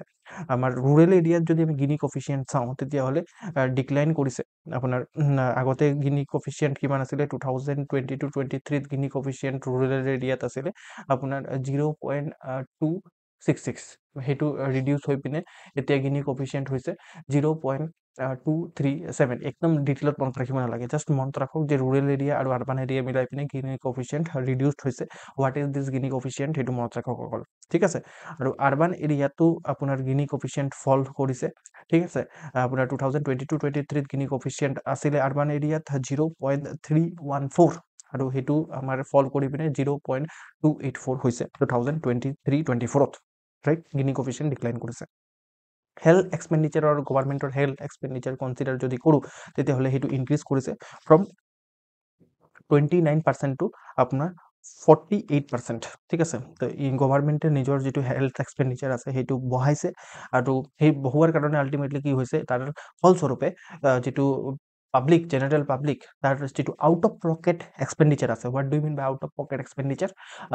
যিটো জেনেৰেল পাব্লিকে নিজৰ পকেটৰ পৰা হেল্থত কিবা প্ৰব্লেম আহিলে, কোনোবা ধৰি লওক ফেমিলি মেম্বাৰ হস্পিটেলত এডমিট আছে, তেতিয়াহ'লে তাৰ পকেটৰ পৰা কিমান খৰচা হ'ব সেইটো হ'ব out of pocket expenditure. Out of pocket expenditure আপোনাৰ পেচেণ্টৰ আৰু পেচেণ্টৰ ফেমিলিৰ ডিক্লাইন হৈছে। ঠিক আছে, ডিক্লাইন হৈ পিনে আগতে 62.6% আছিলে আউট অফ পকেট এক্সপেণ্ডিচাৰ। তো ধৰি লওক যদি হস্পিটেল এটাত 100 টকা খৰচা হয়, তাৰে ভিতৰত 62.6 ৰুপিজ খৰচা কাৰ হ'ব? আপোনাৰ পেচেণ্টজনৰ হ'ব বা পেচেণ্টজনৰ ফেমিলিত হ'ব। বুজি পাইছে? বাট সেইটো ৰিডিউচ হৈ পিনে এতিয়া কিমান হৈছে? অকল 100 টকা যদি খৰচা হয় তেতিয়াহ'লে অকল 39.4 টকাহে আপোনাৰ কি হ'ব, যে আপোনাৰ আউট অফ পকেট এক্সপেণ্ডিচাৰ হ'ব। দিছ is A very good sign, আমাৰ মেইনলি হেল্থ ছেক্টৰো ইম্প্ৰুভ কৰি আছে। আৰু যদি এটা স্কিমৰ কথা মেনশ্যন কৰা আছে, আয়ুষ্মান ভাৰত। আয়ুষ্মান ভাৰত প্ৰধানমন্ত্ৰী জন আৰোগ্য যোজনা, এইটোৰ কাৰণেও আপোনাৰ ইম্পৰ্টেণ্টলি কি হৈছে, যে যিটো আউট অফ পকেট এক্সপেণ্ডিচাৰ সেইটো ৰিডিউচ হৈছে। বিকজ আয়ুষ্মান ভাৰত আণ্ডাৰত আপোনাৰ কি হয় যে বহুতখিনি মানে ৰিইম্বাৰ্চমেণ্ট পোৱা যায়, আপোনালোকে যদি জানে, আপোনালোকৰ কাৰ্ড যদি আছে সেইটোৰ। ঠিক আছে, নেক্সট হ'ল আপোনাৰ ইয়াত কি লিখা আছে যে মানে আপোনাৰ হেল্থ ফৰ অল। ঠিক আছে, আমাৰ গভাৰ্ণমেণ্টৰ ফ'কাছ হ'ল যে হেল্থ ফৰ অল। তো সেই হেল্থ ফৰ অলৰ কাৰণে কি কৰিছে যে এফৰ্ডেবল মেডিচিন আৰু ইমিউনাইজেশ্যনৰ ব্যৱস্থা গভৰ্ণমেণ্টে কৰিছে ঠিক আছে অভাৰ 14,000 জন ঔষধি কেন্দ্ৰ গভৰ্ণমেণ্টে বনাইছে গোটেই অল ইণ্ডিয়াত ৰাইট তাৰপিছত ফুল ইমিউনাইজেশ্যন কভাৰেজ ফৰ 2023-24 at 93% নেশ্যনেলি ঠিক আছে তো আল্টিমেটলি যিটো ইমিউনাইজেশ্যন কৰা ইমিউনাইজেশ্যন মানে হ'ল যে ধৰি লওক কিছুমান বেমাৰ আছে যেনেকৈ পলিঅ' ঠিক আছে তাৰপিছত আপোনাৰ ফৰ এক্সাম্পল আৰু জাপানিজ এনকেফেলাইটিছ তো সেইবোৰৰ কাৰণে আপোনাৰ ইমিউনাইজেশ্যন কৰা হয় আপোনালোকে দেখি পাইছে চাগে পলিঅ' দিয়া হয় বিভিন্ন টাইমত দেওবাৰে ঠিক আছে তো এইবোৰ হ'ল ইমিউনাইজেশ্যন প্ৰগ্ৰাম তো এই ইমিউনাইজেশ্যনৰ কভাৰেজ গোটেই ইণ্ডিয়াত 93.5% হৈছে এনুৱেল মানে আমাৰ নেশ্যনেলি যদি চাওঁ অ'কে এইটোৱে কি এনচিয়ৰ কৰিছে affordable medicine and immunisation right তাৰপিছত ইনচিয়ৰিং হেল্থ এণ্ড বিল্ডিং কেয়াৰ এইটো আৰু এটা গভৰ্ণমেণ্টৰ অবজেক্টিভ ঠিক আছে তো ইয়াত মেইনলি আয়ুষ্মান ভাৰত প্ৰধানমন্ত্ৰী জন আৰোগ্য যোজনাৰ আণ্ডাৰত আপোনাৰ কি হৈছে যে আয়ুষ্মান কাৰ্ড ইছ্যু কৰা হৈছে মোটামুটি 36.36 কৰোৰ মানুহক ৰাইট কিমান মানুহক মানে ইছ্যু কৰা হৈছে এইটো ইম্পৰ্টেণ্ট নহয় but what is this Ayushman Bharat Pradhan Mantri Jan Arogya Yojana এইটো ইম্পৰ্টেণ্ট হয় right what is this Ayushman card this is also' important right তো তাৰ উপৰিও আপোনালোকে আয়ুষ্মান আৰোগ্য মন্দিৰ ঠিক আছে সেইখিনি এষ্টাব্লিছ কৰা হৈছে অপাৰেশ্যনেলাইজ উইথ এ ফুটবল অফ আপোনাৰ ফুটফল অফ আপোনাৰ ফুটবল বুলি কৈছোঁ ফুটফল অফ 370 কৰোৰ অ'কে তো আল্টিমেটলি আয়ুষ্মান আৰোগ্য মন্দিৰ মানে এই আয়ুষ্মান ভাৰতৰ কাৰণে আপোনাৰ হস্পিটেল বনোৱা হৈছে সেইটো মন্দিৰ বুলি কৈছে তাহাঁতে তো এইবাৰ মানে এইটো গভৰ্ণমেণ্ট মানে আপোনাৰ ভকেবুলাৰিটো বহুত বেছি ভাল আছে বহুত ভাল আপোনাৰ কিৱৰ্ড ভকেবুলাৰিজ ইউজ কৰে আৰু তাৰ সেইখিনি আমি লৈ পিনে ডাইৰেক্টলি আনচাৰত ইউজ কৰিব পাৰোঁ বুজি পাইছে তো আল্টিমেটলি ইউনিভাৰ্চেল হেল্থ কেয়াৰৰ ইম্পৰ্টেণ্ট কি পিলাৰবোৰ ইয়াত লিখা আছে তাত আপুনি ডিজিটেল হেল্থৰ ওপৰত ফ'কাছ কৰা হয় মেডিচিনৰ ওপৰত ফ'কাছ কৰা হয় ঠিক আছে এফৰ্ডেবল আৰু এচেচিবিলিটিত ফ'কাছ কৰা হয় ইঞ্চুৰেঞ্চত ফ'কাছ কৰা হয় ইনফ্ৰাষ্ট্ৰাকচাৰ আৰু হিউমেন ৰিচোৰ্চত ফ'কাছ কৰা হয় দিছ আৰ দ্য পিলাৰ্ছ অফ আপোনাৰ ইউনিভাৰ্চেল হেল্থ কেয়াৰ অ'কে তাৰপিছত ডিছৰাপটিভ technologies provide চিমলেছ and equitable health care তো আল্টিমেটলি আপোনাৰ টেকনলজিকো ইউজ কৰা হৈছে হয় নে নহয় ultimately Abha আইডিছ what is this Abha আইডিছ U should remember এইখিনি গোটেইখিনি আমি পঢ়িম ঠিক আছে don't worry Abha ID U win platform এইটোৰ কথাটো জানে চাগে এইটো আপোনাৰ ক'ভিডৰ সময়ত আপোনালোকে ইউ উইন প্লেটফৰ্মৰ ইউজো কৰিছিলে চাৰ্টিফিকেট জেনেৰেট কৰাৰ কাৰণে তো ইউ উইন প্লেটফৰ্মকো আমি ইউজ কৰিছোঁ ভেকচিন দিয়াৰ কাৰণে ঠিক আছে তাৰপিছত ই সঞ্জীৱনীত আমি কি কৰিছোঁ যাতে মানে সেই আৰু ঘৰতে বহি আমি ডক্টৰৰ লগত কনচাল্টেট কৰিব পাৰোঁ ভিডিঅ' কলৰ সহায়ত ই সঞ্জীৱনীৰ সহায়ত পচিবল হৈছে তো এইখিনি ডিজিটেল ইনিচিয়েটিভছ আমি যাৰ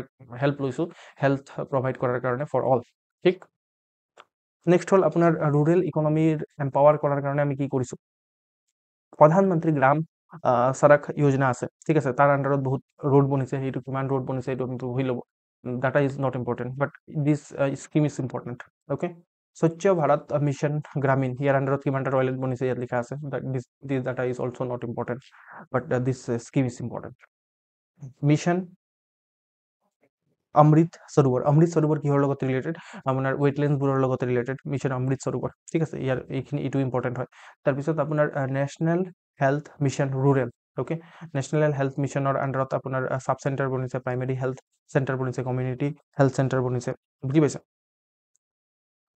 নেক্সট হ'ল সংসদ আদৰ্শ গ্ৰাম যোজনা তো আল্টিমেটলি কি কৰিব লাগে প্ৰত্যেকটা এমপিয়ে এটা ভিলেজ এডপ্ট কৰিব লাগে সেইটো হ'ল মডেল ভিলেজ বুলি ক'ব আদৰ্শ গ্ৰাম যোজনাৰ এইটোৰ কাৰণে এটা স্কিম আছে সংসদ আদৰ্শ গ্ৰাম যোজনা তো ইয়াৰ ওপৰতো কুৱেশ্যন সুধিব পাৰে জল জীৱন মিছনৰ ওপৰত মই অলৰেডি কৈছোঁ কুৱেশ্যন সুধিব পাৰে দুবাৰ মেনশ্যন কৰা আমি পাইছোঁ প্ৰধানমন্ত্ৰী আৱাস যোজনা গ্ৰামীণ ইয়াৰ ওপৰতো কুৱেশ্যন আহিব পাৰে তো these are the pillars for from where আমাৰ যিটো ৰুৰেল ইকনমি আছে সেইটো এম্পাৱাৰ হৈছে অ'কে ঠিক তাৰপিছত যিটো মানে SDG আছে SDGৰ কাৰণে কথা মই কৈছিলোঁ আপোনালোকক গোটেই SDGখিনি মনত ৰখাৰ কাৰণে ট্ৰিক্স সুধিছিলোঁ হয় নে নহয় এই SDGখিনিক লোকেলাইজ কৰাৰ কথা কোৱা আছে ঠিক আছে যাতে আমি যিমানটো মিউনিচিপালিটিজ আৰু যিটো গ্ৰাম পঞ্চায়ত আছে তাহাঁতক যদি আমি বাজেট প্ৰভাইড কৰোঁ আৰু SDGবোৰ লোকেলাইজ ধৰণে যদি ইমপ্লিমেণ্ট কৰিব পাৰোঁ তেতিয়া বেটাৰ হয় বুলি আমাৰ ইকনমিক ছাৰ্ভে ছাজেষ্ট কৰিছে ওকে ছ'চিয়েল ছেক্টৰৰ ভিতৰত এটা ইম্পৰ্টেণ্ট ছেক্টৰ হৈছে এডুকেশ্যন এডুকেশ্যনতো আমি দেখি পাইছোঁ যে যিটো কম্পাউণ্ড এনুৱেল গ্ৰ'থ ৰেট আছে 12% হয় ঠিক আছে স্পেণ্ডিঙৰ ঠিক আছে এডুকেশ্যনত যিটো গভৰ্ণমেণ্টৰ স্পেণ্ডিং আছে সেইটো কম্পাউণ্ডলি এনুৱেল গ্ৰ'থ ৰেট 12%ত গ্ৰ' কৰিছে ঠিক আছে আৰু সেইটোৰ কাৰণে কি হৈছে যে যিহেতু গভৰ্ণমেণ্টে এডুকেশ্যনত ইনভেষ্ট কৰি আছে সেইটো কাৰণে ড্ৰপ আউট যিটো ৰেট আছে সেইটো ৰিডিউচ হৈছে প্ৰাইমেৰী আৰু ছেকেণ্ডেৰী লেভেলত ৰাইট তো প্ৰাইমেৰী আৰু ছেকেণ্ডেৰী লেভেলত ড্ৰপ আউট ৰেট ৰিডিউচড হৈছে ঠিক আছে drop out what do mean by drop out rate মানে হ'ল যে এই স্কুল এৰি গুচি যায় যে ঠিক আছে স্কুল নপঢ়ে সেইখিনি তো প্ৰাইমেৰী লেভেলত যদি ড্ৰপ আউট হৈ যায় বহুত বেছি বেয়া কথা সেইটো মানে প্ৰাইমেৰী মানে ক্লাছ 5-6 লৈকে ৰাইট তো তাত যদি ড্ৰপ আউট ৰেট থাকে তো বহুত বেছি বেয়া কথা তো তাত আছে বাট মানে 1.9% ড্ৰপ আউট ৰেট আছে এতিয়াও বাট সেইটো ৰিডিউচড হৈছে বহুত আগৰ পৰা ঠিক আছে আৰু ছেকেণ্ডেৰী লেভেলত আপোনাৰ ড্ৰপ আউট ৰেট আছে 14.1% ওকে হায়াৰ এডুকেশ্যন এনৰলমেণ্ট বাঢ়িছে ঠিক আছে আমাৰ ষ্টুডেণ্টবোৰে হায়াৰ এডুকেশ্যনত এনৰল কৰিছে মানে কলেজত পঢ়িছে ইউনিভাৰ্চিটিত পঢ়িছে ঠিক আছে আৰু ইনক্ৰিজড 26.5% ঠিক আছে আমি 2014 পৰা 2022 যদি ডাটা কনচিডাৰ কৰোঁ এডুকেশ্যনৰ ওপৰত বহুত বেছি কুৱেশ্যনছ সোধে APSC আৰু এই দিছ ডাটা আৰ ইম্পৰ্টেণ্ট আমি আনচাৰ কাৰ্ড লিখাৰ কাৰণেও আমি ইউজ কৰিব পাৰোঁ এই ডাটাখিনি ঠিক আছে আৰু যিটো গ্ৰছ এনৰলমেণ্ট ৰেচিঅ' আছে গ্ৰছ এনৰলমেণ্ট ৰেচিঅ' এতিয়া ৰিচ কৰিছে 28.4% ওভাৰঅল যিটো আছে ঠিক আছে so' these are the important data related to education ঠিক বিল্ডিং ব্লক ফৰ বেটাৰ এডুকেশ্যনৰ কাৰণে বিল্ডিং ব্লকছবোৰ আমাৰ ইকনমিক ছাৰ্ভে নোট কৰিছে ছ'চিয়েল এণ্ড ইম'চনেল লাৰ্ণিঙৰ ওপৰত ফ'কাছ কৰাবলৈ আপোনাৰ স্কিম আছে যেনেকৈ নিপুণ ভাৰত চি learning India skill life skill collaborative এইখিনি ইম্পৰ্টেণ্ট স্কিমছ হয় বা ইনিচিয়েটিভ হয় গভৰ্ণমেণ্টৰ যোৱাৰ পৰা আমাৰ ষ্টুডেণ্টছবোৰে আপোনাৰ ছ'চিয়েল এণ্ড ইম'চনেল লাৰ্ণিং শিকিব আৰু দিছ ইজ ভেৰি ইম্পৰ্টেণ্ট আমি ফিজিক্স কেমেষ্ট্ৰি চব জানো বাট ছ'চিয়েল আৰু ইম'চনেল লাৰ্ণিং নাই আমাৰ ঠিক আছে আমাৰ ইম'শ্যনছবোৰ কেনেকৈ ধৰণে আমাক ৰেগুলেট কৰে আমাৰ খং কেনেকৈ উঠে আমি খঙত কি কৰি দিব পাৰোঁ ঠিক আছে আমি ছেড হৈ পিনে আমি কিমান ডিপ্ৰেছড ফিল কৰিব পাৰোঁ সেইখিনি আমি নাজানো সেইখিনিক আমি নিশিকাওঁ এইফালে এজন ডিপ্ৰেছড মানুহ বাট তেওঁ বহুত ভাল ফিজিক্সত ভাল হ'ব পাৰে বা মানে কেমেষ্ট্ৰিত ভাল হ'ব পাৰে বায়'লজিত ভাল হ'ব পাৰে বাট ফিজিক্স কেমেষ্ট্ৰি বায়'লজি একাউণ্টেঞ্চি আপোনাৰ সেইবোৰ মানে ধৰি লওক আৰু বহুত ছাবজেক্ট আছে ন ইমিউনিটি ৰিচৰ ছাবজেক্ট আছে পলিটিকেল চায়েন্স সেইবোৰ ইম্পৰ্টেণ্ট নহয় আপুনি কিমান ইম'চনেলি ইণ্টেলিজেণ্ট সেইটো এটা ইম্পৰ্টেণ্ট কথা ঠিক আছে ছ'চিয়েলি আপুনি কিমান ইণ্টেলিজেণ্ট ছ'চিয়েল ইণ্টেলিজেঞ্চ কিমান আছে আপোনাৰ ঠিক আছে আপুনি বিভিন্ন ধৰণৰ কমিউনিটিৰ প্ৰতি কিমান চেঞ্চিটিভিটি আছে ঠিক আছে সেইবোৰ বস্তু স্পেচিয়েলি আপোনাৰ APSCৰ কাৰণে ইম্পৰ্টেণ্ট হ'ব তো সেইবোৰ ডেভেলপ কৰাৰ কাৰণে গভৰ্ণমেণ্টে ফ'কাছ কৰি আছে থ্ৰু ইটছ ভেৰিয়াছ ইনিচিয়েটিভছ যেনেকৈ নিপুণ ভাৰত চি লাৰ্ণিং ইণ্ডিয়া আৰু লাইফ স্কিলছ কোলাবৰেটিভ বুজি পাইছে তাৰপিছত যিটো ফাউণ্ডেশ্যনেল লিটাৰেচি আৰু নুমাৰেচিও ডেভেলপ কৰাৰ কাৰণে ঠিক আছে NGO প্ৰথম NGO বুলি এটা NGO আছে সেই NGOটোৱে কি কৰে এটা ছাৰ্ভে ৰিলিজ কৰি তাহাঁতে কি কৰে ধুনীয়াকৈ গৈ পিনে ধৰি লওক ক্লাছ 5ত সোমাই যায় ৰেণ্ডমলি ঠিক আছে সোমাই পিনে কয় যে ক্লাছ 2ৰ বুক লৈ যায় ক্লাছ 5ত গৈ পিনে ক্লাছ 2ৰ বুক লৈ যায় আৰু কয় যে পঢ়ক ঠিক আছে পঢ়িব দিয়ে ষ্টুডেণ্টকেইটা পঢ়িব নোৱাৰে সেইখিনি ঠিক আছে আপুনিও এক্সপেৰিমেণ্টটো কৰি চাব পাৰে কোনোবা এটা গভৰ্ণমেণ্ট স্কুলত যাব আৰু গৈ পিনে কৰি চাব ঠিক আছে তো তাহাঁতৰ যিটো বেচিক ফাউণ্ডেশ্যনেল লিটাৰেচি আৰু নামাৰেচি নলেজ নাই ঠিক আছে তাহাঁতি বহুত মানে প'ৰ হয় তাত আৰু সেইটো প্ৰাইভেট স্কুলবোৰত নহয় প্ৰাইভেট স্কুলবোৰত খুচি টিচাৰবোৰৰ এফৰ্ট আছে তাত আৰু আমাৰ গভৰ্ণমেণ্ট স্কুলবোৰত টিচাৰবোৰে কি কৰে হাৱা খায় ঠিক আছে তো চবেই নহয় বাৰু বাট আপোনালোকে জানে যে মই কি কৈ আছোঁ ৰাইট তো সেইটো কাৰণে এইবোৰ মানে যিটো কোৱালিটি অফ এডুকেশ্যন বঢ়োৱাৰ কাৰণে আমাৰ অসম গভৰ্ণমেণ্টে বহুত ভাল এটা ইনিচিয়েটিভ লৈছে ডেট ইজ গুণোৎসৱ ঠিক আছে গুণোৎসৱ যিটো কৰে তাত কোৱালিটি যিটো এডুকেশ্যন আছে এডুকেশ্যনৰ কোৱালিটি বঢ়াবলৈ চেষ্টা কৰি আছে ডেডিকেটেডলি সেইটো এটা ভাল initiative you can mention about it okay আৰু ফাউণ্ডেশ্যন লিটাৰেচি আৰু নামাৰেচি বঢ়োৱাও এটা গুণোৎসৱৰ মেইন অবজেক্টিভ ৰাইট তো যদি চেণ্ট্ৰেল গভৰ্ণমেণ্টৰ আণ্ডাৰত চাওঁ এডুকেশ্যন এনে ষ্টেট লিষ্টত আহে তো সেইটো কাৰণে চেণ্ট্ৰেল গভৰ্ণমেণ্টে ইমান ফ'কাছ নকৰে দেন অলছ' চেণ্ট্ৰেল গভৰ্ণমেণ্টেও কিছুমান মানে চেণ্ট্ৰেল লেভেলত কাম কৰি থাকে যেনেকৈ পিৰ লাৰ্ণিঙৰ কাৰণে মানে এটাই আনটাৰ পৰা যাতে শিকিব পাৰে এটা বাচ্চাই আন এটা বাচ্চাৰ পৰা শিকিব পাৰে যাতে সেইটো হ'ল এইটো নাল্লিকালি ঠিক আছে জয়ফুল লাৰ্ণিং ইন কানাডা এইটো কানাডাত মেইনলি লাৰ্ণিং বঢ়োৱাৰ কাৰণে প্ৰগ্ৰাম তাৰপিছত প্ৰেৰণা মডেল অফ এডুকেশ্যন তো এই প্ৰেৰণা মডেল অফ এডুকেশ্যন কি হয় এক্সামিনেশ্যন দিব পাৰে ৰাইট ঠিক তো তাৰপিছত স্কিল লাইফ বঢ়োৱাৰ কাৰণে লাইফ স্কিলছ মানে কি সেই আৰু খোৱা বনাবলৈ জানা ঠিক আছে, বা ধৰি লওক বেছিক যিটো দৰকাৰ মানে ধৰি লওক ইলেক্ট্ৰিচিটি যিটো আছে মানে ঘৰৰ যিমানখিনি ইলেক্ট্ৰিক এপ্লায়েন্স আছে, ধৰি লওক কিবা বৰ্ডত বেয়া হৈ গৈছে সেইটো চেঞ্জ কৰি দিয়া, ঠিক আছে, ফিউজ চেঞ্জ কৰি দিয়া, সেইখিনি হ'ল লাইফ স্কিলছ। তো লাইফ স্কিল ফ্ৰেমৱৰ্ক, ঠিক আছে, টিম কেয়াৰ ইনিচিয়েটিভ, PM ই বিদ্যা চেনেল, এইখিনি ইম্পৰ্টেণ্ট ইনিচিয়েটিভ হয় গভৰ্ণমেণ্টৰ, যাৰ পৰা লাইফ স্কিল ডেভেলপ কৰাৰ কাৰণে গভৰ্ণমেণ্টে ট্ৰাই কৰি আছে। ঠিক, now solve this question. Annual যিটো social service expenditure of central, এইটো ডাইৰেক্টলি সোধা হৈছে, ঠিক আছে, এইটো 15%। ঠিক, yes. Gini coefficient equality is increasing. Gini coefficient which measure equality is increasing. Gini coefficient যিটো আছে সেইটো কি হৈছে, ইনক্ৰিজ কৰি আছে নেকি? মই কি পঢ়িছিলোঁ, ডিক্লাইন, ৰাইট? তো যদি 2 যদি ৰং হয়, what will be the answer? C will be the answer ন, ইয়াত এ লিখা আছে, C will be the answer, right? এইটো চেঞ্জ কৰা নাই একচুৱেলি মই, C will be the answer, okay, এইটো কেঞ্চেলে কৰি দিছোঁ, answer will be C. Gini coefficient যিটো আছে সেইটো গিনি কফিচিয়েণ্টত আমি যদি চাওঁ, C will be the answer ন। গিনি কফিচিয়েণ্ট কি হৈছে, যে গিনি কফিচিয়েণ্ট ইনক্ৰিজিং নহয়, ডিক্লাইনিংহে আছে, আল্টিমেটলি এই ষ্টেটমেণ্টটো ৰং হ'ব ন, ৰাইট? তো এইটো ৰং হ'লে মানে আল্টিমেটলি কি হ'ব, answer will be C. D কেনেকৈ হ'ব,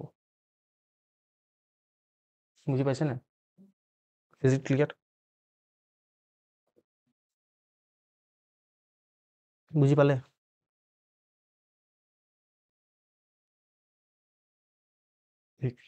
নেক্সট হ'ল আপোনাৰ নেক্সট চেপ্টাৰ এমপ্লয়মেণ্ট আৰু স্কিল ডেভেলপমেণ্টৰ ওপৰত আছে। তো কি কৈছে এমপ্লয়মেণ্ট আৰু স্কিল ডেভেলপমেণ্টৰ ওপৰত সেইটো চাওঁ। তো আনএমপ্লয়মেণ্ট ৰেট যিটো আছে সেইটো ইণ্ডিয়াত ডিক্লাইন কৰিছে বুলি ইকনমিক ছাৰ্ভে কৈছে, ঠিক আছে। সেইটো আনএমপ্লয়মেণ্ট ৰেট 2023-24ত 3.2% আছে বুলি কৈছে। যিটো লেবাৰ ফ'ৰ্চ পাৰ্টিচিপেশ্যন ৰেট আছে সেইটো ইনক্ৰিজ কৰিছে 60%। আমাৰ মানে যিমান লেবাৰ আছে সেইটো লেবাৰ ফ'ৰ্চত পাৰ্টিচিপেট কৰিছে 60.1%। এই ডাটাখিনি ইম্পৰ্টেণ্ট হয়, দিছ ইজ ইম্পৰ্টেণ্ট, এইটো মনত ৰাখিব।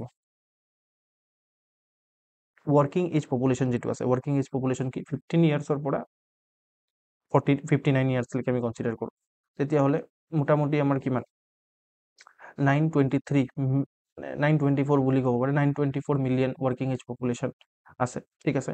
আৰু মেইনলি এই ৱৰ্কিং এজ পপুলেশ্যনে ডেম'গ্ৰাফিক ডিভিডেণ্ট এটা মানে প্ৰভাইড কৰিছে, মানে টোটেল পপুলেশ্যন আচ্ছা, যিটো ৱৰ্কিং এজ পপুলেশ্যন যিটো আছে সেইটো বেলেগ হয় হা। এইটো আপোনাৰ working age population is broad, ঠিক আছে। তাত 15 to আপোনাৰ 59 ইয়াৰ্ছ আহি যায়। আৰু যিটো ডেম'গ্ৰাফিক ডিভিডেণ্ট বুলি কওঁ আমি, ডেম'গ্ৰাফিক ডিভিডেণ্ট মানে হ'ল যে যিটো আপোনাৰ এইজ ফ্ৰম মানে আপোনাৰ 10 বছৰৰ পৰা 24 বছৰলৈকে ডেম'গ্ৰাফিক ডিভিডেণ্ট, যিটো আপোনাৰ 26% পপুলেশ্যন মান আছে, ঠিক আছে। 26% অফ দ্য পপুলেশ্যন আমাৰ ডেম'গ্ৰাফিক ডিভিডেণ্ট মানে 10 বছৰৰ পৰা 24 বছৰত আছে, ৰাইট? অ'কে, তাৰপিছত female labour force participation rate, ঠিক আছে। ফিমেলৰ লেবাৰ ফ'ৰ্চ পাৰ্টিচিপেশ্যন ৰেটো ইনক্ৰিজ হৈছে, ফিমেলৰ labour force participation rate increase হৈ পিনে 4.7% ইনক্ৰিজ হৈছে, ঠিক আছে। দিছ ইজ এন ইম্পৰ্টেণ্ট মানে কথা, এইটো আপোনালোকে মনত ৰাখিব লাগে, ঠিক আছে। আৰু ইয়াত female labour force participation rate increase হোৱাত ইম্পৰ্টেণ্টলি ৰুৰেল উমেনৰ পাৰ্টিচিপেশ্যন বেছি আছে। কিহৰ কাৰণে? ৰুৰেল উমেনবোৰে কি কৰে যে আমাৰ মানে মানে সেই আৰু পাপাকি পৰি গতে বা আপোনাৰ ধৰি লওক আমি সেই আৰু আমি কেলে কাম কৰিম, মাটি কেলে চুম, সেনেকুৱা ধৰণৰ কথা নহয়। যে তাহাঁতি আপুনি ৰুৰেল এৰিয়াত গৈ পিনে চাব, তাত তাহাঁতি সদায় মানে ফিল্ডত যায়, ফিল্ড মানে সেই আৰু পথাৰত গৈ পিনে পথাৰত কাম কৰে, ঠিক আছে। মানে তো আল্টিমেটলি তাত লেবাৰ ফ'ৰ্চ পাৰ্টিচিপেশ্যন ৰেট বাঢ়ি যায়, সেইটো কাৰণে ফিমেলৰ। তো ফিমেলৰ লেবাৰ ফ'ৰ্চ পাৰ্টিচিপেশ্যন ৰেটো বাঢ়িছে, ৰাইট? চেল্ফ এমপ্লয়মেণ্ট যিটো আছে সেইটোও বাঢ়িছে। চাওক, এইটো ইকনমিক ছাৰ্ভে হয় আৰু এইটো ইকনমিক ছাৰ্ভেৰ এটা গভৰ্ণমেণ্ট ডকুমেণ্ট হয়, ৰাইট? তো আল্টিমেটলি নিজে নিজৰ কেতিয়াও তাহাঁতি কি নকৰে, তাহাঁতি নিজৰ ভুলটো নাচায় কেতিয়াও, বা নিজৰ ভুল দেখাই নিদিয়ে। মানে ৰেয়াৰ কেছত তেনেকুৱা হয়, বেছিভাগ ক'ব যে আনএমপ্লয়মেণ্ট ৰেট ডিক্লাইন হৈছে, ৱৰ্কিং এজ পপুলেশ্যন মেইনলি তাত আমাৰ ভাল আছে, ডেম'গ্ৰাফিক ডিভিডেণ্টো ভাল আছে, ফিমেল লেবাৰ ফ'ৰ্চ পাৰ্টিচিপেশ্যন বাঢ়ি আছে, চেল্ফ এমপ্লয়মেণ্টটো বাঢ়ি আছে, চব ঠিক ঠাক ভাল চব, ঠিক আছে, এনেকুৱা কয় ইকনমিক ছাৰ্ভে। বাট মানে এইটো পেপাৰত লিখা কথা, একচুৱেলি ৰিয়েলিটি ইজ ডিফাৰেণ্ট বাট আমি আল্টিমেটলি পেপাৰতে লিখিব লাগিব আৰু পেপাৰৰ কথাই ক'ব লাগিব ইকনমিক সাৰ্ভে ডাটা আমি কোট কৰিব লাগিব উপায় নাই আমি ঠিক আছে বাট ৰিয়েলিটি ইজ ডিফাৰেণ্ট ৰাইট তো সেলফ এমপ্লয়মেণ্ট ৰেট যিটো আছে সেইটো ইনক্ৰিজ হৈছে 58.4% সেলফ এমপ্লয়মেণ্ট ৰেট ইনক্ৰিজ হৈছে আৰু ৰেগুলাৰ যিটো ৱেজ ৰেট আছে সেইটো ৰিমেইন ষ্টেবল আছে সেইটো 21.7 আছে এইটো ইমান ইম্পৰ্টেণ্ট নহয় বাট এই দুটা ডাটা ইম্পৰ্টেণ্ট হয় মনত ৰাখিব ঠিক আছে ফৰ্মেল সেক্টৰ জববোৰৰ বহুত বাঢ়িছে ঠিক আছে বিকজ আমি দেখি পাইছোঁ যে যিটো এমপ্লয়িজ প্ৰভিডেণ্ট ফাণ্ড অৰ্গেনাইজেশ্যন আছে EPFO তাৰ যিটো নেট পে'ড আছে সেইটো ডাবল হৈ গৈছে ঠিক আছে তো আল্টিমেটলি এমপ্লয়ি প্ৰভিডেণ্ট ফাণ্ড অৰ্গেনাইজেশ্যনবোৰে কি কৰে এমপ্লয়িবোৰৰ পৰা কিছুমান অলপ তাৰ চেলেৰিৰ পৰা অলপ টকা ৰাখি পিনে তাহাঁতি বেলেগ বেলেগ জেগাত ইনভেষ্ট কৰে সেইখিনি ৰিটায়াৰমেণ্টৰ পিছত বা কেতিয়াবা ৰেগুলাৰ এমপ্লয়মেণ্টৰ সময়তো তাহাঁতক দিয়ে যাতে তাহাঁতৰ লাইফটো ছিকিউৰ হৈ থাকে সেইটো হ'ল এমপ্লয়ি প্ৰভিডেণ্ট ফাণ্ড অৰ্গেনাইজেশ্যনৰ মেইন কাম ৰাইট তো সেইটো দেখি পাইছে যে এমপ্লয়ি প্ৰভিডেণ্ট ফাণ্ড অৰ্গেনাইজেশ্যনৰ কামবোৰ বাঢ়ি আছে নেট পে'ৰোল ইনক্ৰিজ হৈ গৈছে ঠিক আছে তাৰ মানে কি ফৰ্মেল জব যিটো আছে সেইটো চাৰ্জ হৈছে মানে বাঢ়িছে ৰাইট ষ্টাৰ্টআপ উমেন মানে ডাইৰেক্টত থকা ষ্টাৰ্টআপো বহুত বেছি বাঢ়িছে বুলি কৈছে under the startup India initiative ঠিক আছে স্কিল ইণ্ডিয়া আৰু মুদ্ৰা যোজনাৰ আণ্ডাৰতো আপোনাৰ কি হৈছে যে এণ্টাৰপ্ৰিনিয়ৰশ্বিপ আৰু ভকেশ্যনেল ট্ৰেইনিং আহিছে ঠিক আছে আমাৰ কাৰণে বেছি ইম্পৰ্টেণ্ট এই স্কিমছখিনি ষ্টাৰ্টআপ ইণ্ডিয়া কি হয় স্কিল ইণ্ডিয়া কি হয় মুদ্ৰা যোজনা কি হয় এইবোৰ ইম্পৰ্টেণ্ট হয় আমাৰ কাৰণে ঠিক আছে the government is এনহেন্সিং skills for global trend like AI and climate change. Initiatives like Prime Minister internship schemes are boosting employment and self-employment. বুজি পাইছে তো আল্টিমেটলি গভৰ্ণমেণ্টে যিমানখিনি আপোনাৰ গ্ল'বেল ট্ৰেণ্ডত থকা স্কিলছখিনিৰ ওপৰত ফ'কাছ কৰি আছে আৰু সেইটো কাৰণে ইনফেক্ট প্ৰাইম মিনিষ্টাৰ আপোনাৰ ইণ্টাৰ্ণশ্বিপ স্কিম ওলাইছে যোনে মানে যিটোৱে আপোনাৰ এইখিনিৰ ওপৰত ফ'কাছ কৰিব বুজি পালে অ'কে স্কিল আৰু এমপ্লয়মেণ্ট ডেভেলপমেণ্টৰ কাৰণে বিভিন্ন ধৰণৰ স্কিমৰ কথা ইয়াত মেনশ্যন কৰা আছে জাষ্ট স্কিমখিনিৰ নাম হয় সেইটো কাৰণে লিখিছোঁ যাতে ইন ফিউচাৰ আমি এই স্কিমখিনিৰ প্ৰিপেয়াৰ কৰিব পাৰোঁ ঠিক আছে স্কিল ডেভেলপমেণ্টৰ কাৰণে আছে সংকল্প কোয়েৰ ডেভেলপমেণ্ট আৰু PM কৌশল বিকাশ যোজনা ঠিক আছে এইখিনি আপোনাৰ ইম্পৰ্টেণ্ট স্কিম দেন ক্ৰেডিট মানে এণ্টাৰপ্ৰিনিয়ৰশ্বিপক ক্ৰেডিট দিয়াৰ কাৰণে আছে credit guarantee scheme startup support PM employment generation guarantee PM micro food processing scheme তাৰপিছত আদিবাসী মহিলা সশক্তিকৰণ যোজনা ঠিক আছে NCDC support এই গোটেইখিনি আপোনাৰ ক্ৰেডিটৰ লগত ৰিলেটেড ওকে এই স্কিমছখিনি আমি ইন ফিউচাৰ পঢ়িম সাপোৰ্ট টু ওমেন ওন এণ্টাৰপ্ৰাইজেছৰ কাৰণে আছে ফৰ্মেলাইজেশ্যন কৰাৰ কাৰণে চেষ্টা কৰি আছে 3% অফ দ্য প্ৰকিউৰমেণ্ট বাই আপোনাৰ central public sector enterprises is reserved ঠিক আছে তো আল্টিমেটলি কি হৈছে যে যিটো চেণ্ট্ৰেল পাব্লিক ছেক্টৰ এণ্টাৰপ্ৰাইজবোৰে প্ৰকিউৰমেণ্ট কৰে প্ৰকিউৰমেণ্ট মানে বেলেগ বেলেগ বস্তু যেতিয়া কিনে 3% ফিমেলৰ পৰা কিনিব বুলি ফিমেল এণ্টাৰপ্ৰাইজেছৰ পৰা কিনিব বুলি ৰিজাৰ্ভ কৰা আছে ফুল্লি ছাবচিডাইজড জেড চাৰ্টিফিকেট এইটো কি হয় আমি ইন ফিউচাৰ পঢ়িম ঠিক আছে তাৰপিছত আপোনাৰ মাৰ্কেটিং ছাপোৰ্টৰ কাৰণে fully subsidise trade fair participation what is trade fair participation will study পিছত ঠিক আছে so these are the important initiative by government of India which are mentioned in the আপোনাৰ economic survey that is important for our examination ঠিক আছে এইখিনি আমি পিছত study কৰিম জাষ্ট আমি নামখিনি মেনশ্যন কৰিছোঁ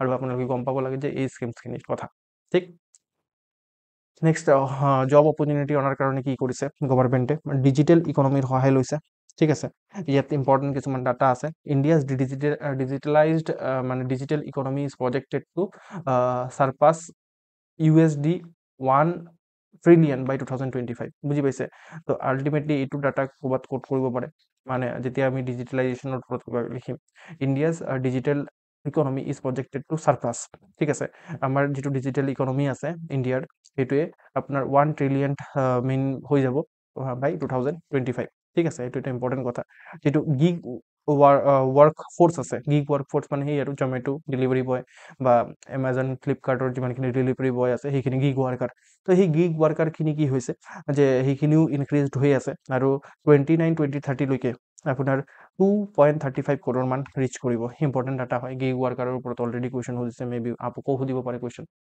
ঠিক তাৰপিছত গ্ৰীণ ৱৰ্ক ফ'ৰ্চ বিল্ড কৰাৰ কথা কৈছে তাতো আপোনাৰ জব অপৰচুনিটিজ আছে jobs in the renewable energy sector reach an estimate of 1.02 million by 2023 ঠিক আছে 2023 লৈকে যেটো ৰিনিউৱেবল এনাৰ্জি সেক্টৰত মোটামুটি 1.02 মিলিয়ন এস্টিমেট কৰা হৈছিলে আপোনাৰ জবৰ ঠিক আছে তাৰ পিছত যেটো হাইড্ৰো পাৱাৰ আছে হাইড্ৰো পাৱাৰে মোটামুটি আপোনাৰ 4,43,000 মানুহক এমপ্লয় কৰে ঠিক আছে India's renewable sector contributing 20% of global job globally যেটো ইণ্ডিয়াৰ মানে ৰিনিউৱেবল সেক্টৰ আছে হেতুৱে 20% গ্লোবেলি জব আপোনাৰ দি আছে ঠিক তাৰ পিছত skilling for a changing world ঠিক আছে যেটো চেঞ্জিং ওয়াৰ্ল্ড হৈ আছে আমাৰ বিকজ এআই আহি আছে ৰাইট তো সেইখিনিৰ কাৰণে আমাৰ স্কিলিঙৰ দৰকাৰ পৰিব ঠিক আছে বা ৰিস্কিলিঙৰ দৰকাৰ পৰিব সেইটো কাৰণে আমি কি কৰিব লাগিব কিছুমান গভৰ্নমেন্টৰ ইনিচিয়েটিভ পঢ়িব লাগিব যোনে ৰিস্কিলিং আৰু আপস্কিলিঙৰ ওপৰত ফোকাস কৰে স্কিলিং কি বস্তু যোনে একো নাজানে তাক কিবা এটা শিকাই দিয়ে স্কিলিং ৰিস্কিলিং কি হয় যে যোনে কিবা এটা জানে তাক আকৌ ধৰি লওক আপগ্ৰেড কৰা সেইটো হল ৰিস্কিলিং বা আপস্কিলিং ঠিক আছে তো ৰিস্কিলিং আৰু আপস্কিলিঙৰ কাৰণে কি ইনিচিয়েটিভ আছে গভৰ্নমেন্টৰ এইটো craftsmen training scheme at ITIs ঠিক আছে ITI এৰ কথা জানে বহুত ITI কৰে তো আলটিমেটলি ITI বোৰত আপোনাৰ ক্ৰাফটসম্যান ট্ৰেনিং স্কিম আছে ঠিক আছে তাত মোটামুটি 1.4 কৰোৰ মানুহে লং টাৰ্ম ট্ৰেনিঙৰ কাৰণে এনৰোল কৰিছে আৰু তাৰপিছত প্ৰধানমন্ত্ৰী কৌশল বিকাশ যোজনাৰ আন্ডাৰত কিমান মানুহে এনৰোল কৰিছে লিখা আছে তাত বহুতে শৰ্ট টাৰ্ম ট্ৰেনিং লৈছে কিছুমানে স্পেশাল প্ৰজেক্টস লৈছে কিছুমানে আপোনাৰ কিছুমান ওচৰত অলৰেডি কিছুমান টেলেন্ট থাকে ধৰি লওক আপোনালোকৰ ঘৰত যিমানখিনি ইলেক্ট্ৰিচিয়ান আছে তাহাঁতৰ ওচৰত কি সাৰ্টিফিকেট আছে নেকি আপনি চাই যে আপনাৰ সাৰ্টিফিকেটটো দেখাওক তেতিয়াহে আমি ইলেক্ট্ৰিচিটি এটো কৰিব যে তাতে আমি সাৰ্টিফিকেট নেচাওঁ ডাইৰেক্টলি আমাৰ কাম চিনি পাওঁ তো কাম কৰাই দিওঁ তো এইখিনি সিহঁতি যদি সাৰ্টিফিকেট পায় মেবি তাহাঁতি কিবা বেলেগ গভৰ্নমেন্ট অৰ্গানাইজেশ্যনতো এপ্লাই কৰিব পাৰিব হয় নহয় তাত পাৰ্মানেন্ট জব পাব সেইটো কাৰণে গভৰ্নমেন্টে এটা ধুনীয়া প্ৰগ্ৰাম লৈ আনিছে প্ৰধানমন্ত্ৰী কৌশল বিকাশ যোজনাৰ আন্ডাৰত তাহাঁতি কৈছে যে আপোনাৰ ওচৰত যদি আগৰ পৰা কিবা এটা স্কিল আছে তো আমাক আহি পিনে দেখাওক যে এইটো আপোনাৰ স্কিল আছে আৰু আমি যদি ভাবো যে হয় এইটো স্কিল আপোনাৰ ওচৰত অলৰেডি আছে আমাৰ আপোনাক শিকোৱাৰ দৰকাৰ নাই একো তেতিয়াহলে আপোনাক সেইটো স্কিলৰ কাৰণে সাৰ্টিফিকেট প্ৰভাইড কৰি দিম you can use that certificate in various organization to get your jobs ঠিক আছে তো ভেরি গুড ইনিচিয়েটিভ হেতুৰ স্কিমৰ নাম হৈছে ৰিকগনিশ্যন অফ প্ৰায়ৰ লাৰ্নিং ঠিক আছে যেটোক আমি শৰ্ট ফৰ্মক RPL বুলি কওঁ ঠিক তাৰপিছত জন সাক্ষৰণ মানে শিক্ষণ আপোনাৰ সংস্থান ঠিক আছে তো এইটো হল আপোনাৰ মেইনলি যিসকল ইলিটাৰেট ঠিক আছে ডাঙৰ ডাঙৰ মানুহ মানে আমাৰ দেউতাৰ বয়সৰ মানুহ ইলিটাৰেট হয় বাট এতিয়াও পঢ়া শুনা শিকিব বিচাৰিছে মেট্ৰিক দিব বিচাৰিছে হায়াৰ সেকেন্ডাৰী দিব বিচাৰিছে they can do under this scheme ঠিক আছে তো very good initiative right women participation বহুৱাৰ কাৰণে ফৰ এক্সাম্পল এই প্ৰধানমন্ত্ৰী কৌশল বিকাশ যোজনা জন শিক্ষণ সংস্থান এইবোৰে কাম কৰিছে ITI ঠিক নেশনাল স্কিল ট্ৰেনিং ইনষ্টিটিউট এইবোৰে কাম কৰি আছে ৰাইট এইবোৰৰ কাৰণে আলটিমেটলি আমি লাষ্ট স্লাইডবোৰত পঢ়িছিলো যে ওমেনৰ লেবাৰ ফোৰ্স পাৰ্টিসিপেশন বাঢ়িছে ঠিক আছে তো এইবোৰৰ ইনষ্টিটিউটৰ কাৰণে বুজি পাইছে তো তাহাঁতি এইবোৰ ইনষ্টিটিউটে ITI প্ৰধানমন্ত্ৰী কৌশল বিকাশ যোজনা তাৰপিছত নেশনাল স্কিল ট্ৰেনিং ইনষ্টিটিউট এইখিনি আলটিমেটলি কি কৰিছে এই ওমেনবোৰক আপোনাৰ মেইনলি আপোনাৰ স্কিল প্ৰভাইড কৰিছে নেশনাল এপ্ৰেন্টিসশিপ প্ৰমোশন স্কিম এইখিনি স্কিল প্ৰভাইড কৰি আছে ওমেনবোৰক ৰাইট ওকে তাৰপিছত ইন্টাৰনেশনাল মোবিলিটিৰ কাৰণে মানে ইন্টাৰনেশনাল মোবিলিটি মেইনলি কোনোবাই যদি বাহিৰত গৈ পিনে স্কিল ল'ব পাৰে সেইটোৰ ওপৰতো ফোকাস কৰি আছে বাইলেটাৰেল পাৰ্টনাৰশ্বিপছ কৰি আছে সেইটো কাৰণে আমি ধৰি লওক চাইনাৰ লগত পাৰ্টনাৰশ্বিপ কৰিছো যাতে আমাৰ ষ্টুডেণ্টবোৰে চাইনাৰ ইউনিভাৰ্চিটিও মেইনলি গৈ পিনে পঢ়িব পাৰে অষ্ট্ৰেলিয়াত গৈ পিনে পঢ়িব পাৰে ঠিক আছে বাই সেইকাৰণে বাইলেটাৰেল মেইনলি পাৰ্টনাৰশ্বিপ কৰি আছো government to government memorandum of understanding sign হৈ আছে যাতে আমাৰ তাহাঁতৰ ষ্টুডেণ্ট ইয়াত আহিব পাৰে আমাৰ ষ্টুডেণ্ট তাত যাব পাৰে ঠিক আছে স্কিল ইণ্ডিয়া ইণ্টাৰনেশ্যনেল চেণ্টাৰ আমাৰ স্কিল ইণ্ডিয়াৰ যেটো ইণ্টাৰনেশ্যনেলি আমি চেণ্টাৰ ওপেন কৰিছো যাতে ইণ্ডিয়ান ডায়াস্পৰাৰ মানুহখিনি বা ইণ্ডিয়ান সিটিজেনছ যিমানখিনি বাহিৰত আছে তাহাঁতি যাতে বেনিফিট পাব পাৰে প্ৰি ডিপাৰ্চাৰ ওৰিয়েণ্টেশ্যন ট্ৰেইনিং তো কোনোবাই যদি ধৰি লওক সাউদি আৰবিয়াত গৈ পিনে কাম কৰিব বিচাৰিছে তাত প্ৰি ডিপাৰ্চাৰ তাত যোৱাৰ আগতে ওৰিয়েণ্টেশ্যন ট্ৰেইনিং প্ৰভাইড কৰা হৈছে যে তাত গৈ পিনে কাম কেনেকৈ কৰিব লাগিব কেনেকৈ বেংক একাউণ্ট কৰিব লাগিব কোনোবাই যাতে আপোনাক এক্সপ্লইট কৰিব নোৱাৰে তাৰ কাৰণে কি কৰিব লাগিব এই গোটেইখিনি মেইনলি গভৰ্নমেণ্টে ইনিচিয়েটিভ লৈছে ঠিক তাৰপিছত আৰু কওক তাৰপিছত নিউ এজ আৰু ফিউচাৰ স্কিল ডেভেলপ কৰাৰ কাৰণে national council for vocational and educational training ঠিক আছে এইটো মানে NEP নেশনাল এডুকেশন পলিসি 2020-20 আন্ডাৰত এই ইনষ্টিটিউটক মেইনলি ডেভেলপ কৰা হৈছিলে national council for vocational and educational training তো তাত মোটামুটি নিউ এজ আৰু ফিউচাৰ স্কিল কোৰ্সেছ 200টা প্লাস আপোনাৰ 200 প্লাস নিউ এজ আৰু স্কিল ফিউচাৰ স্কিল কোৰ্সেছ মানে প্ৰভাইড কৰা হৈছে তাৰপিছত প্ৰধানমন্ত্ৰী কৌশল বিকাশ যোজনাৰ আন্ডাৰত মই অলৰেডি কৈছো ITIৰ আন্ডাৰত অলৰেডি নিউ মানে এজ ফিউচাৰ স্কিল শিকোৱাৰ কাৰণে ট্ৰাই কৰা হৈছে ৰাইট। তাৰপিছত হ'ল ইণ্ডাষ্ট্ৰিয়েল পাৰ্টনাৰশ্বিপ, ঠিক, ইণ্ডাষ্ট্ৰিয়েল পাৰ্টনাৰশ্বিপত আপোনাৰ N N A P S, ঠিক আছে, এন এ পি এছ, এইটো এন এ পি এছৰ ফুল ফৰ্মটো মই লিখা নাই, এইটো N A P S, national apprenticeship promotion scheme, ঠিক আছে। তো এন এ পি এছ পৰ্টেলত মেইনলি কিমান মানুহ ৰেজিষ্টাৰ্ড হৈছে এইটো লিখা আছে। তাৰপিছত new I T I upgradation scheme 2024 গভৰ্ণমেণ্টে আনিছে। ইয়াত আই টি আইবোৰক আপগ্ৰেড কৰাৰ কাৰণে হাব এণ্ড স্কোপ মডেলত যাতে কাম কৰিব পাৰে। What is this hub and scope model? এইটো চাইকেলৰ চাক্কা দেখিছে ন, সেইটো স্পোকবোৰ দেখিছে। তো আল্টিমেটলি এইটো এটা ধৰি লওক চেণ্টাৰ ডিষ্ট্ৰিক্ট, ঠিক আছে, তাত বিভিন্ন ধৰণৰ সৰু সৰু ভিলেজৰ পৰা টাউনৰ পৰা আহি পিনে ইয়াত আহি পিনে মানে স্কিল ল'ব, আৰু স্কিল লৈ পিনে ইয়াত আৰু সৰু সৰু চেণ্টাৰ খুলিব। সেইটো হ'ল হাব এণ্ড স্কোপ মডেল, ঠিক আছে। তো যাতে তাৰ ওপৰত কাম কৰিব পাৰে, সেইটো কাৰণে আই টি আইবোৰক মেইনলি আপগ্ৰেড কৰা হৈছে। নেক্সট হ'ল আপোনাৰ digital public infrastructure for skilling, ঠিক আছে। তো ultimately skill India digital hub portal বনোৱা হৈছে, যাতে মানুহে ঘৰত বহি পিনে ইউডেমিৰ গতে তাৰ পৰা স্কিল ল'ব পাৰে, ঠিক আছে। তাৰপিছত ডেম'ক্ৰেটাইজিং স্কিলছ, আল্টিমেটলি যিটো মানে স্কিলছ আছে সেইটো চবেই যাতে পায়, ডেম'ক্ৰেচি যাতে চব পিপুলৰ যেনেকৈ থাকে সেনেকৈ স্কিলকো ডেম'ক্ৰেটাইজ কৰাৰ কথা ইয়াত কোৱা হৈছে, ঠিক, ৰাইট। তো এতিয়া লাষ্ট চেপ্টাৰ এইটো হ'ল আপোনাৰ labour in the A I era, ঠিক আছে। তো মানুহে এনেকুৱা ধৰণে ভাবি আছে যে এ আই যিহেতু আহি আছে বহুতখিনি জব গুচি যাব, তো সেইটোৰ মেইনলি এইটোৰ ওপৰত এটা চেপ্টাৰ দিছে। তো আল্টিমেটলি ইকনমিক ছাৰ্ভেৰ ইম্পৰ্টেণ্ট অবজাৰভেশ্যনছখিনি আমি এতিয়া চাম, যে আপোনাৰ আৰ্টিফিচিয়েল যিটো ইণ্টেলিজেঞ্চ আছে সেইটোৱে আপোনাৰ বহুত অপৰচুনিটি আৰু ৰিস্ক ক্ৰিয়েট কৰিছে লেবাৰ মাৰ্কেটত, ঠিক আছে। তো যিটো ILO ৰিপৰ্ট আছে, ইণ্টাৰনেশ্যনেল লেবাৰ অৰ্গেনাইজেশ্যনৰ ৰিপৰ্ট, ILO ৰিপৰ্ট 2024 কৈছে যে আপোনাৰ সেই আৰু এ আইৰ কাৰণে আপোনাৰ no' doubt 75 million jobs mainly at ৰিক্সত আছে, ঠিক আছে। যিবোৰ সৰু সৰু জব আছে সেইখিনি ৰিক্সত আছে, বাট এ আইৰ কাৰণে কি হ'ব পাৰে, ন' ডাউট 75 মিলিয়ন জব ৰিক্সত আছে, গ্ল'বেল জব ৰিক্সত আছে, বাট 300 million full time Rolls expose হ'ব বুলি কৈছে, সেইটো গোল্ডমেন ছেকে, ঠিক আছে। ILO ৰিপৰ্টে কৈছে যে 75 মিলিয়ন গ্ল'বেল জব এ আইৰ কাৰণে ৰিক্সত আছে, বাট গোল্ডমেন ছেক্স বুলি এটা অৰ্গেনাইজেশ্যন আছে, তেওঁলোকে কৈছে যে 300 মিলিয়ন জবছ নতুনকৈ ক্ৰিয়েট হ'ব because of the A I, বুজি পালে। আৰু ইণ্ডিয়াৰ যিটো এ আই মাৰ্কেট আছে সেইটো ডেভেলপড হৈ আছে, 25 to 35% annual compound annual growth ৰেটত গ্ৰ' কৰি আছে আপোনাৰ বাই 2027, ঠিক আছে। Making workforce upskill, regulatory oversight আৰু human A I collaboration is crucial for balance transition. কৈছে এই বস্তুটোক এক্সপ্লইট কৰাৰ কাৰণে, এ আই মাৰ্কেটটোক এক্সপ্লইট কৰাৰ কাৰণে আমাৰ যিটো ৱৰ্ক ফ'ৰ্চ আছে তাক আপস্কিল কৰিব লাগিব। আমি অলৰেডি চাইছোঁ আপস্কিল কৰাৰ কাৰণে গভৰ্ণমেণ্টে ITI, তাৰপিছত আপোনাৰ ধৰি লওক প্ৰধানমন্ত্ৰী কৌশল বিকাশ যোজনাৰ আণ্ডাৰত বহুতখিনি ইনিচিয়েটিভছ লৈছে, আৰু মেইনলি তাৰ পৰা আমাৰ ৱৰ্ক ফ'ৰ্চটো আপস্কিল হ'ব। তাৰপিছত ৰেগুলেটৰী অভাৰচাইটছো আনিব লাগিব, আৰু হিউমেন এ আই কোলাবৰেশ্যন কৰি পিনে আমি এটা বেলেঞ্চ ট্ৰানজিশ্যন আমি কৰিব পাৰোঁ। এ আই যিটো ৰিভলিউশ্যন আহি আছে, ঠিক আছে। তাত নেক্সট হ'ল আপোনাৰ এটা ফিউচাৰ হিউমেন চেণ্ট্ৰিক অট'মেশ্যন হ'ব লাগিব। এতিয়া এ আইবোৰ হিউমেন চেণ্ট্ৰিক হ'ব লাগিব, এনেকুৱা নহয় যে হিউমেনক ৰিপ্লেচ কৰিব, হিউমেনক এগুমেণ্ট কৰিব, বা লেবাৰক এইটো আমি কি কৰিব লাগিব, এ আইক এনেকৈ ধৰণে ইউটিলাইজ কৰিব লাগিব যাতে ই লেবাৰক এগুমেণ্ট কৰে, মানে লেবাৰক হেল্প কৰে, বুজি পাইছে। কোনো এজন মানে মানুহ আছে তাক হেল্প কৰে, তাক ৰিপ্লেচ কৰি নিদিয়ে যাতে, ঠিক ঠিক। তো আল্টিমেটলি এতিয়া ফৰ এক্সাম্পল টিচিং, ঠিক আছে, এনেকুৱা ধৰণৰ হ'ব পাৰে যে ইন ফিউচাৰ আপোনাৰ টিচাৰ এ আই এজন টিচাৰ হ'ব পাৰে, ঠিক আছে। তো আল্টিমেটলি সেই বস্তুটোক আমি কি কৰিব লাগিব, ইউটিলাইজ কৰিব লাগিব। আমি কি কৰিব লাগিব, যিবোৰ বস্তু ধৰি লওক য'ত একদম টেকনিকেল বস্তু, সেইবোৰ বস্তু এ আই পঢ়াই দিব পাৰিব, ঠিক আছে। আৰু কিছুমান বস্তু ধৰি লওক হিউমেনৰ দৰকাৰ পৰিব, তাত গৈ পিনে আমি এ আইৰ হেল্প লৈ পিনে কি কৰিব পাৰোঁ, আমি বস্তুবোৰক আমি এগুমেণ্ট কৰিব পাৰোঁ মোৰ বস্তুবোৰ। এতিয়া ফৰ এক্সাম্পল মই বহুতখিনি কণ্টেণ্ট মেনেজ কৰাৰ বেকগ্ৰাউণ্ডত আছে এ আই, ঠিক আছে। চেট জিপিটি, দেন ডিপছিক, তাৰপিছত চেট মানে যিটো জেমিনি এ আই আছে। তো বিভিন্ন ধৰণৰ মই তাৰ হেল্প লওঁ আপোনালোকক কণ্টেণ্ট প্ৰভাইড কৰাৰ কাৰণে, বুজি পাইছে। Otherwise it is not possible যে ইমান কম ফিজত আপোনালোকক ইমান কোৱালিটি কণ্টেণ্ট প্ৰভাইড কৰাৰ কাৰণে।